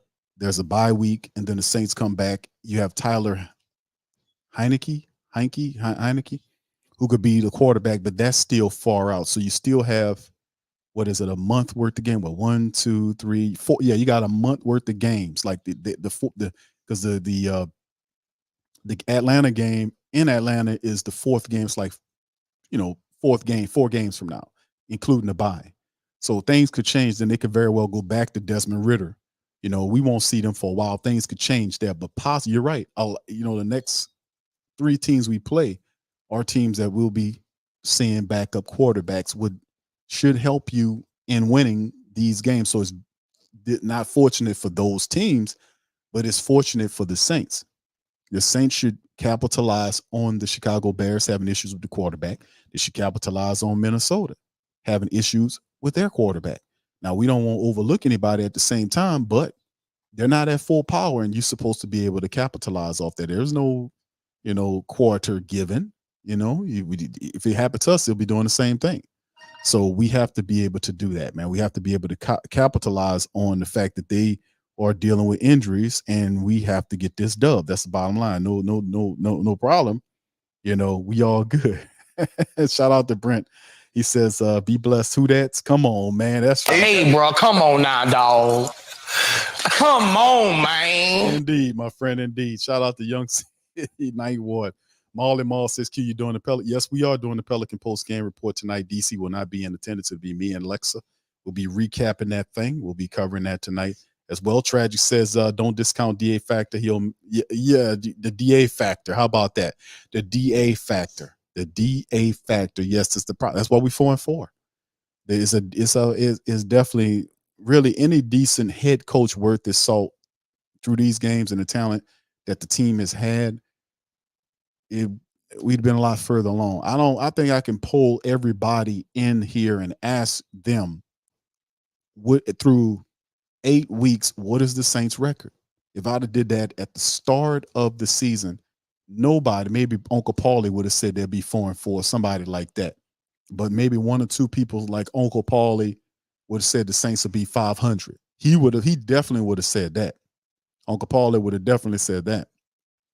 But me personally, I wouldn't have said 500 through 8 weeks.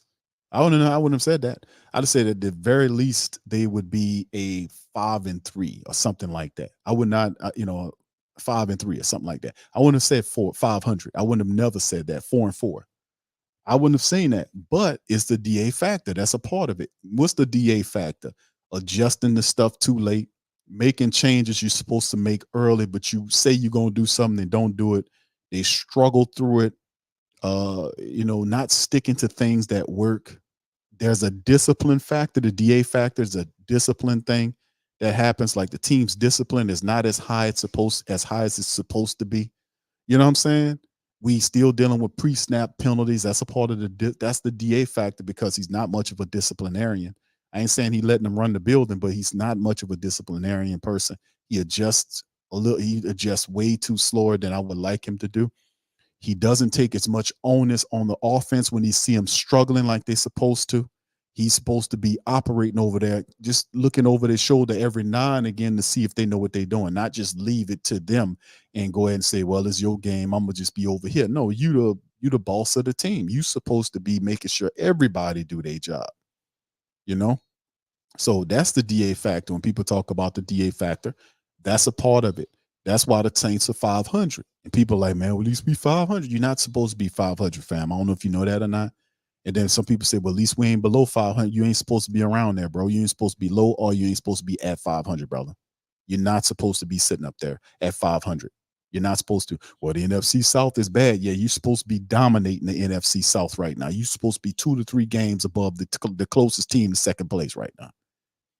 You should be running when the season over with. You should be beating it. You won by 2 or 3 games in the NFL. You should be a top 3 team in the NFL right now from the NFC side of things with all that you have. You're not incurring any major issues. You got through Alvin Kamara's situation with him being, whatchamacallit. Jamal Williams missed a few games. You still had Kendre Miller. You still had good running backs when Tony Jones was doing his thing. You still had good. So you still had value in things there going. You still had Taysom Hill there. He might be banged up here or there. You still have him. You have Michael Thomas all through here. We're going to keep him going. Remember, we at halfway point and we got Michael Thomas healthy. That's big. Chris Olave doing his thing, having a little this or that, but he's still positive. Rashid Shaheed's there. We had some issues with Foster Monroe, but he's back. Juwan Johnson just came back after a month worth of games, but we had Jimmy Graham. We didn't use him. So, we've had some issues with our offensive line, but we had still enough to be able to do some stuff. So it really, no matter how you shake it, you're not supposed to be 500, fam. You're supposed to be at least 2 games better than what you are. But it is what it is. Next 3 games, the Saints, next 2 games, I'm going to say because it's the bye week and then the Falcons game in their building. The next 2 games, the Saints should be able to start a 3-game winning streak going into Atlanta after the bye. They should. I'm not saying they will, but they should. Should and will are 2 different things when it comes down to Saints. And the DA factor is the one that just has you like, man, what is going on here? It's the DA factor. Not making moves fast enough, and then he promises change and doesn't change. We need to change, and they don't change. Are we going to change? Nah, we ain't going to change. I'll let you know when we're going. But you said we was going to change. I know I was just filling your head up full of nonsense after the press conference. And, but see, I did change. We won, right? We won, right? Yeah, we won, coach. But, you still need to change a few things. You use a fullback in your offense, and the guy's hurt. Why haven't you brought on a fullback, a guy that's a fullback to help do what this other guy was doing? Or perhaps it had made an improvement on it. I know it ain't too hard to find a fullback. You might have difficulties finding a really good wide receiver or a really good running back or maybe a good cornerback, but finding a fullback, coach, why you ain't get a fullback for the offense? Y'all use fullbacks, right? Yeah, we use them, but right now we just running them naked, right now. And we get down to the goal line, we put our nose tackle in there as a fullback. Okay, cool. That's a nice little niche when you get inside the 5-yard line in the red zone. But what about the rest of the field? What about between the 20s? Wouldn't it be beneficial for you to have a fullback that punched the hell out of the guy that's trying to block so he could free up Alvin Kamara to get to the 2nd and 3rd levels of the defense? Wouldn't that be smart? Yeah, but no. So, it's just different things. It's a DA factor. It's like you have to have the vision to be able to see these things, how to improve your team. He's the head coach. You got to find resources for all of the units for them to be successful. You have to be constantly looking to make sure they are good. Because if it's something he do this autonomous thing, because if one room fail, he just fire the guy. That's what that is. Well, it was all on him. He gets the blame. We'll fire him. Not understanding that you also you commissioned that guy, so it's your fault too. So it's a weird thinking, but I think it tends to the fact that he's, like I said, it's one of the things that he's lacking as a head coach, like a successful head coach. He's a head coach of an NFL team, but he's not a successful head coach, you know. And there's certain things successful head coaches do, like they have vision. They got a vibe of knowing, you know, their team and how the team operate. You know, they know that this guy doesn't operate like a head coach. You know, he doesn't take onus of the team when he's supposed to. He don't bring in the people that you need to bring in.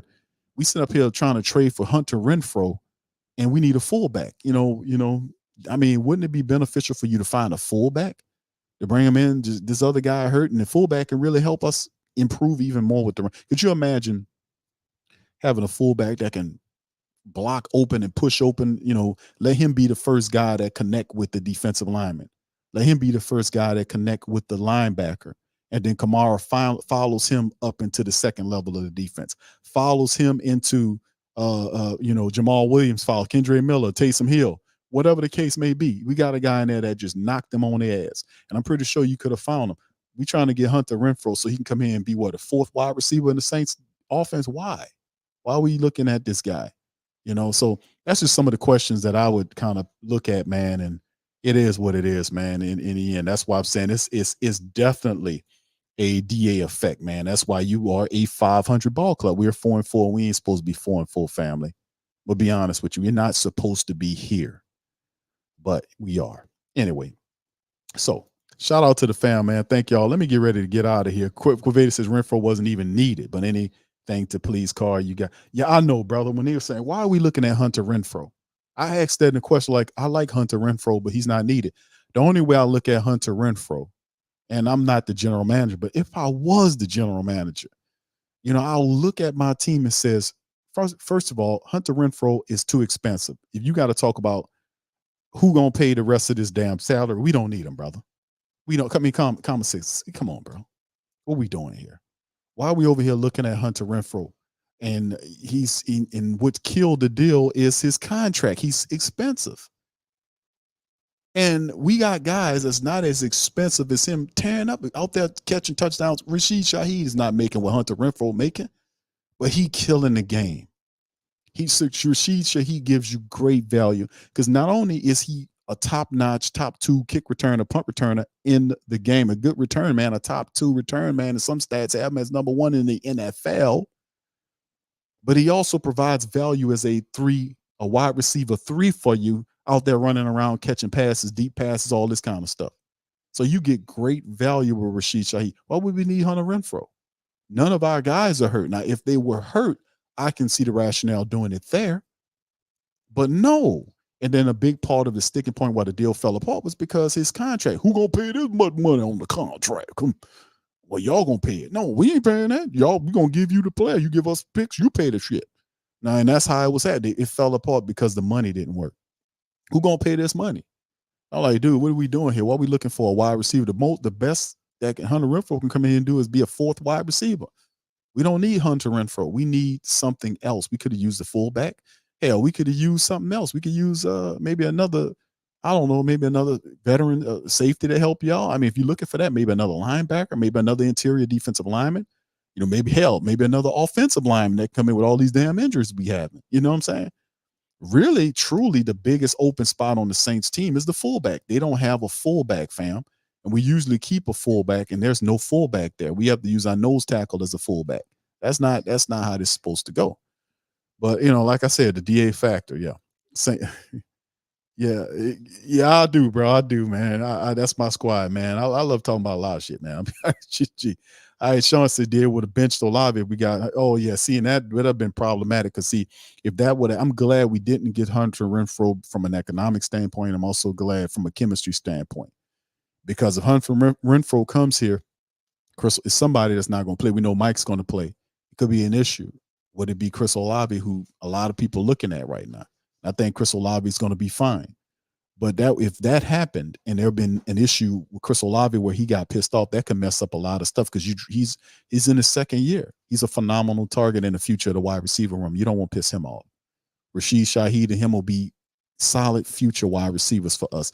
And Michael Thomas is here because, you know, a lot of this is happening because of Michael Thomas. Michael Thomas loves those guys.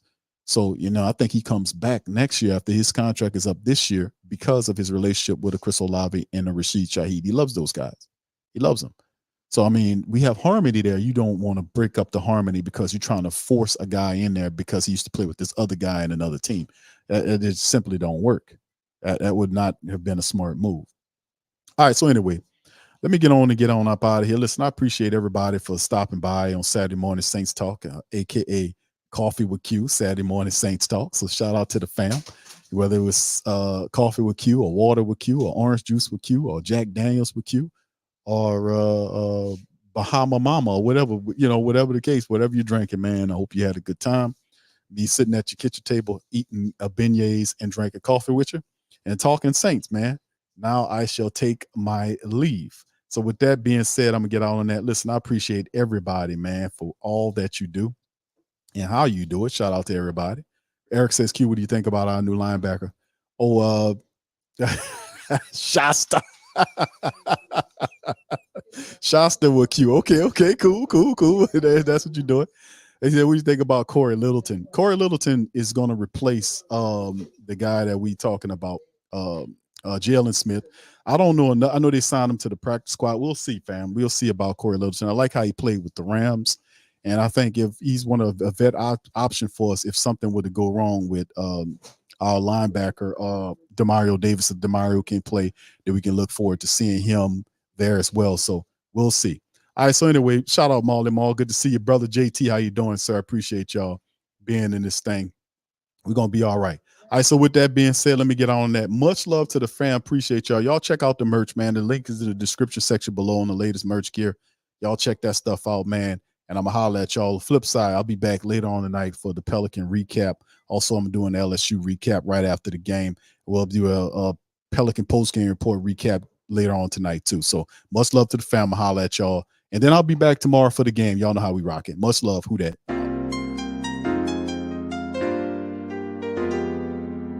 Yeah. Boogie like Benson, I'm a who dat. I'm a who dat. Long as I'm living, I'm a who dat. Lose or winning, I'm a who dat. Sports coma, yeah, this is where we do that. Where we do that, where we do that, where we do that, where we do that, where we do that, huh? Boogie like Benson, I'm a who dat. I'm a who dat. Sports coma, this is where we do that. Where we do that. Welcome. Somebody please better help. Running this thing like Elf. I thank God every day I'm not a felt. Go to YouTube live with Big Q and the guys. If you ain't ride or die, the bandwagon get flipped. Been marching in, that was way for the ring. I was yelling out your shame for the championship. Bucking on town, duck down. Falcons pluck, get shut down. Panthers ain't much touchdown. The vision really belong to us now. So much hate on the Saints, you could probably tell. Ever since Bounty Gate hit the NFL, when things seem fishy, then you probably smell the crooked referees or Roger Goodell. Fucking like this, and I'm a who dat. Every day I'm living, I'm a who dat. Lose or winning, I'm a who dat. It's the sports coma, this is where we do that. Where we do that, where we do that, where we do that, where we do that, where we do that. Boogie like this, and I'm a who dat. It's the sports coma, this is where we do that. You're listening to the Sports Coma with Big Q and the guys on the PRO Media Network.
Pro Shop is the platform's store where you can go and buy all the latest merch to support the platform. Available at the Pro Shops, we have dozens of hundreds of products available for you and your family. Unisex tees for men and women, hoodies and sweatshirts, tank tops, kids and baby items, long sleeve tees, mugs, pillows, wall art, bath bedding, face masks, phone cases, stickers, bags, fanny packs, socks, hats, and many other items. Please feel free to check out the Pro Shops. The link. TheWhoThatDaily.com. That's right, TheWhoThatDaily.com. Your one-stop shop for everything New Orleans Saints, New Orleans Pelicans, LSU Tigers, even the top flight boxing news. So if you're a Who Dat and you're looking for a place to stay up on your team, TheWhoThatDaily.com is your site. TheWhoThatDaily.com.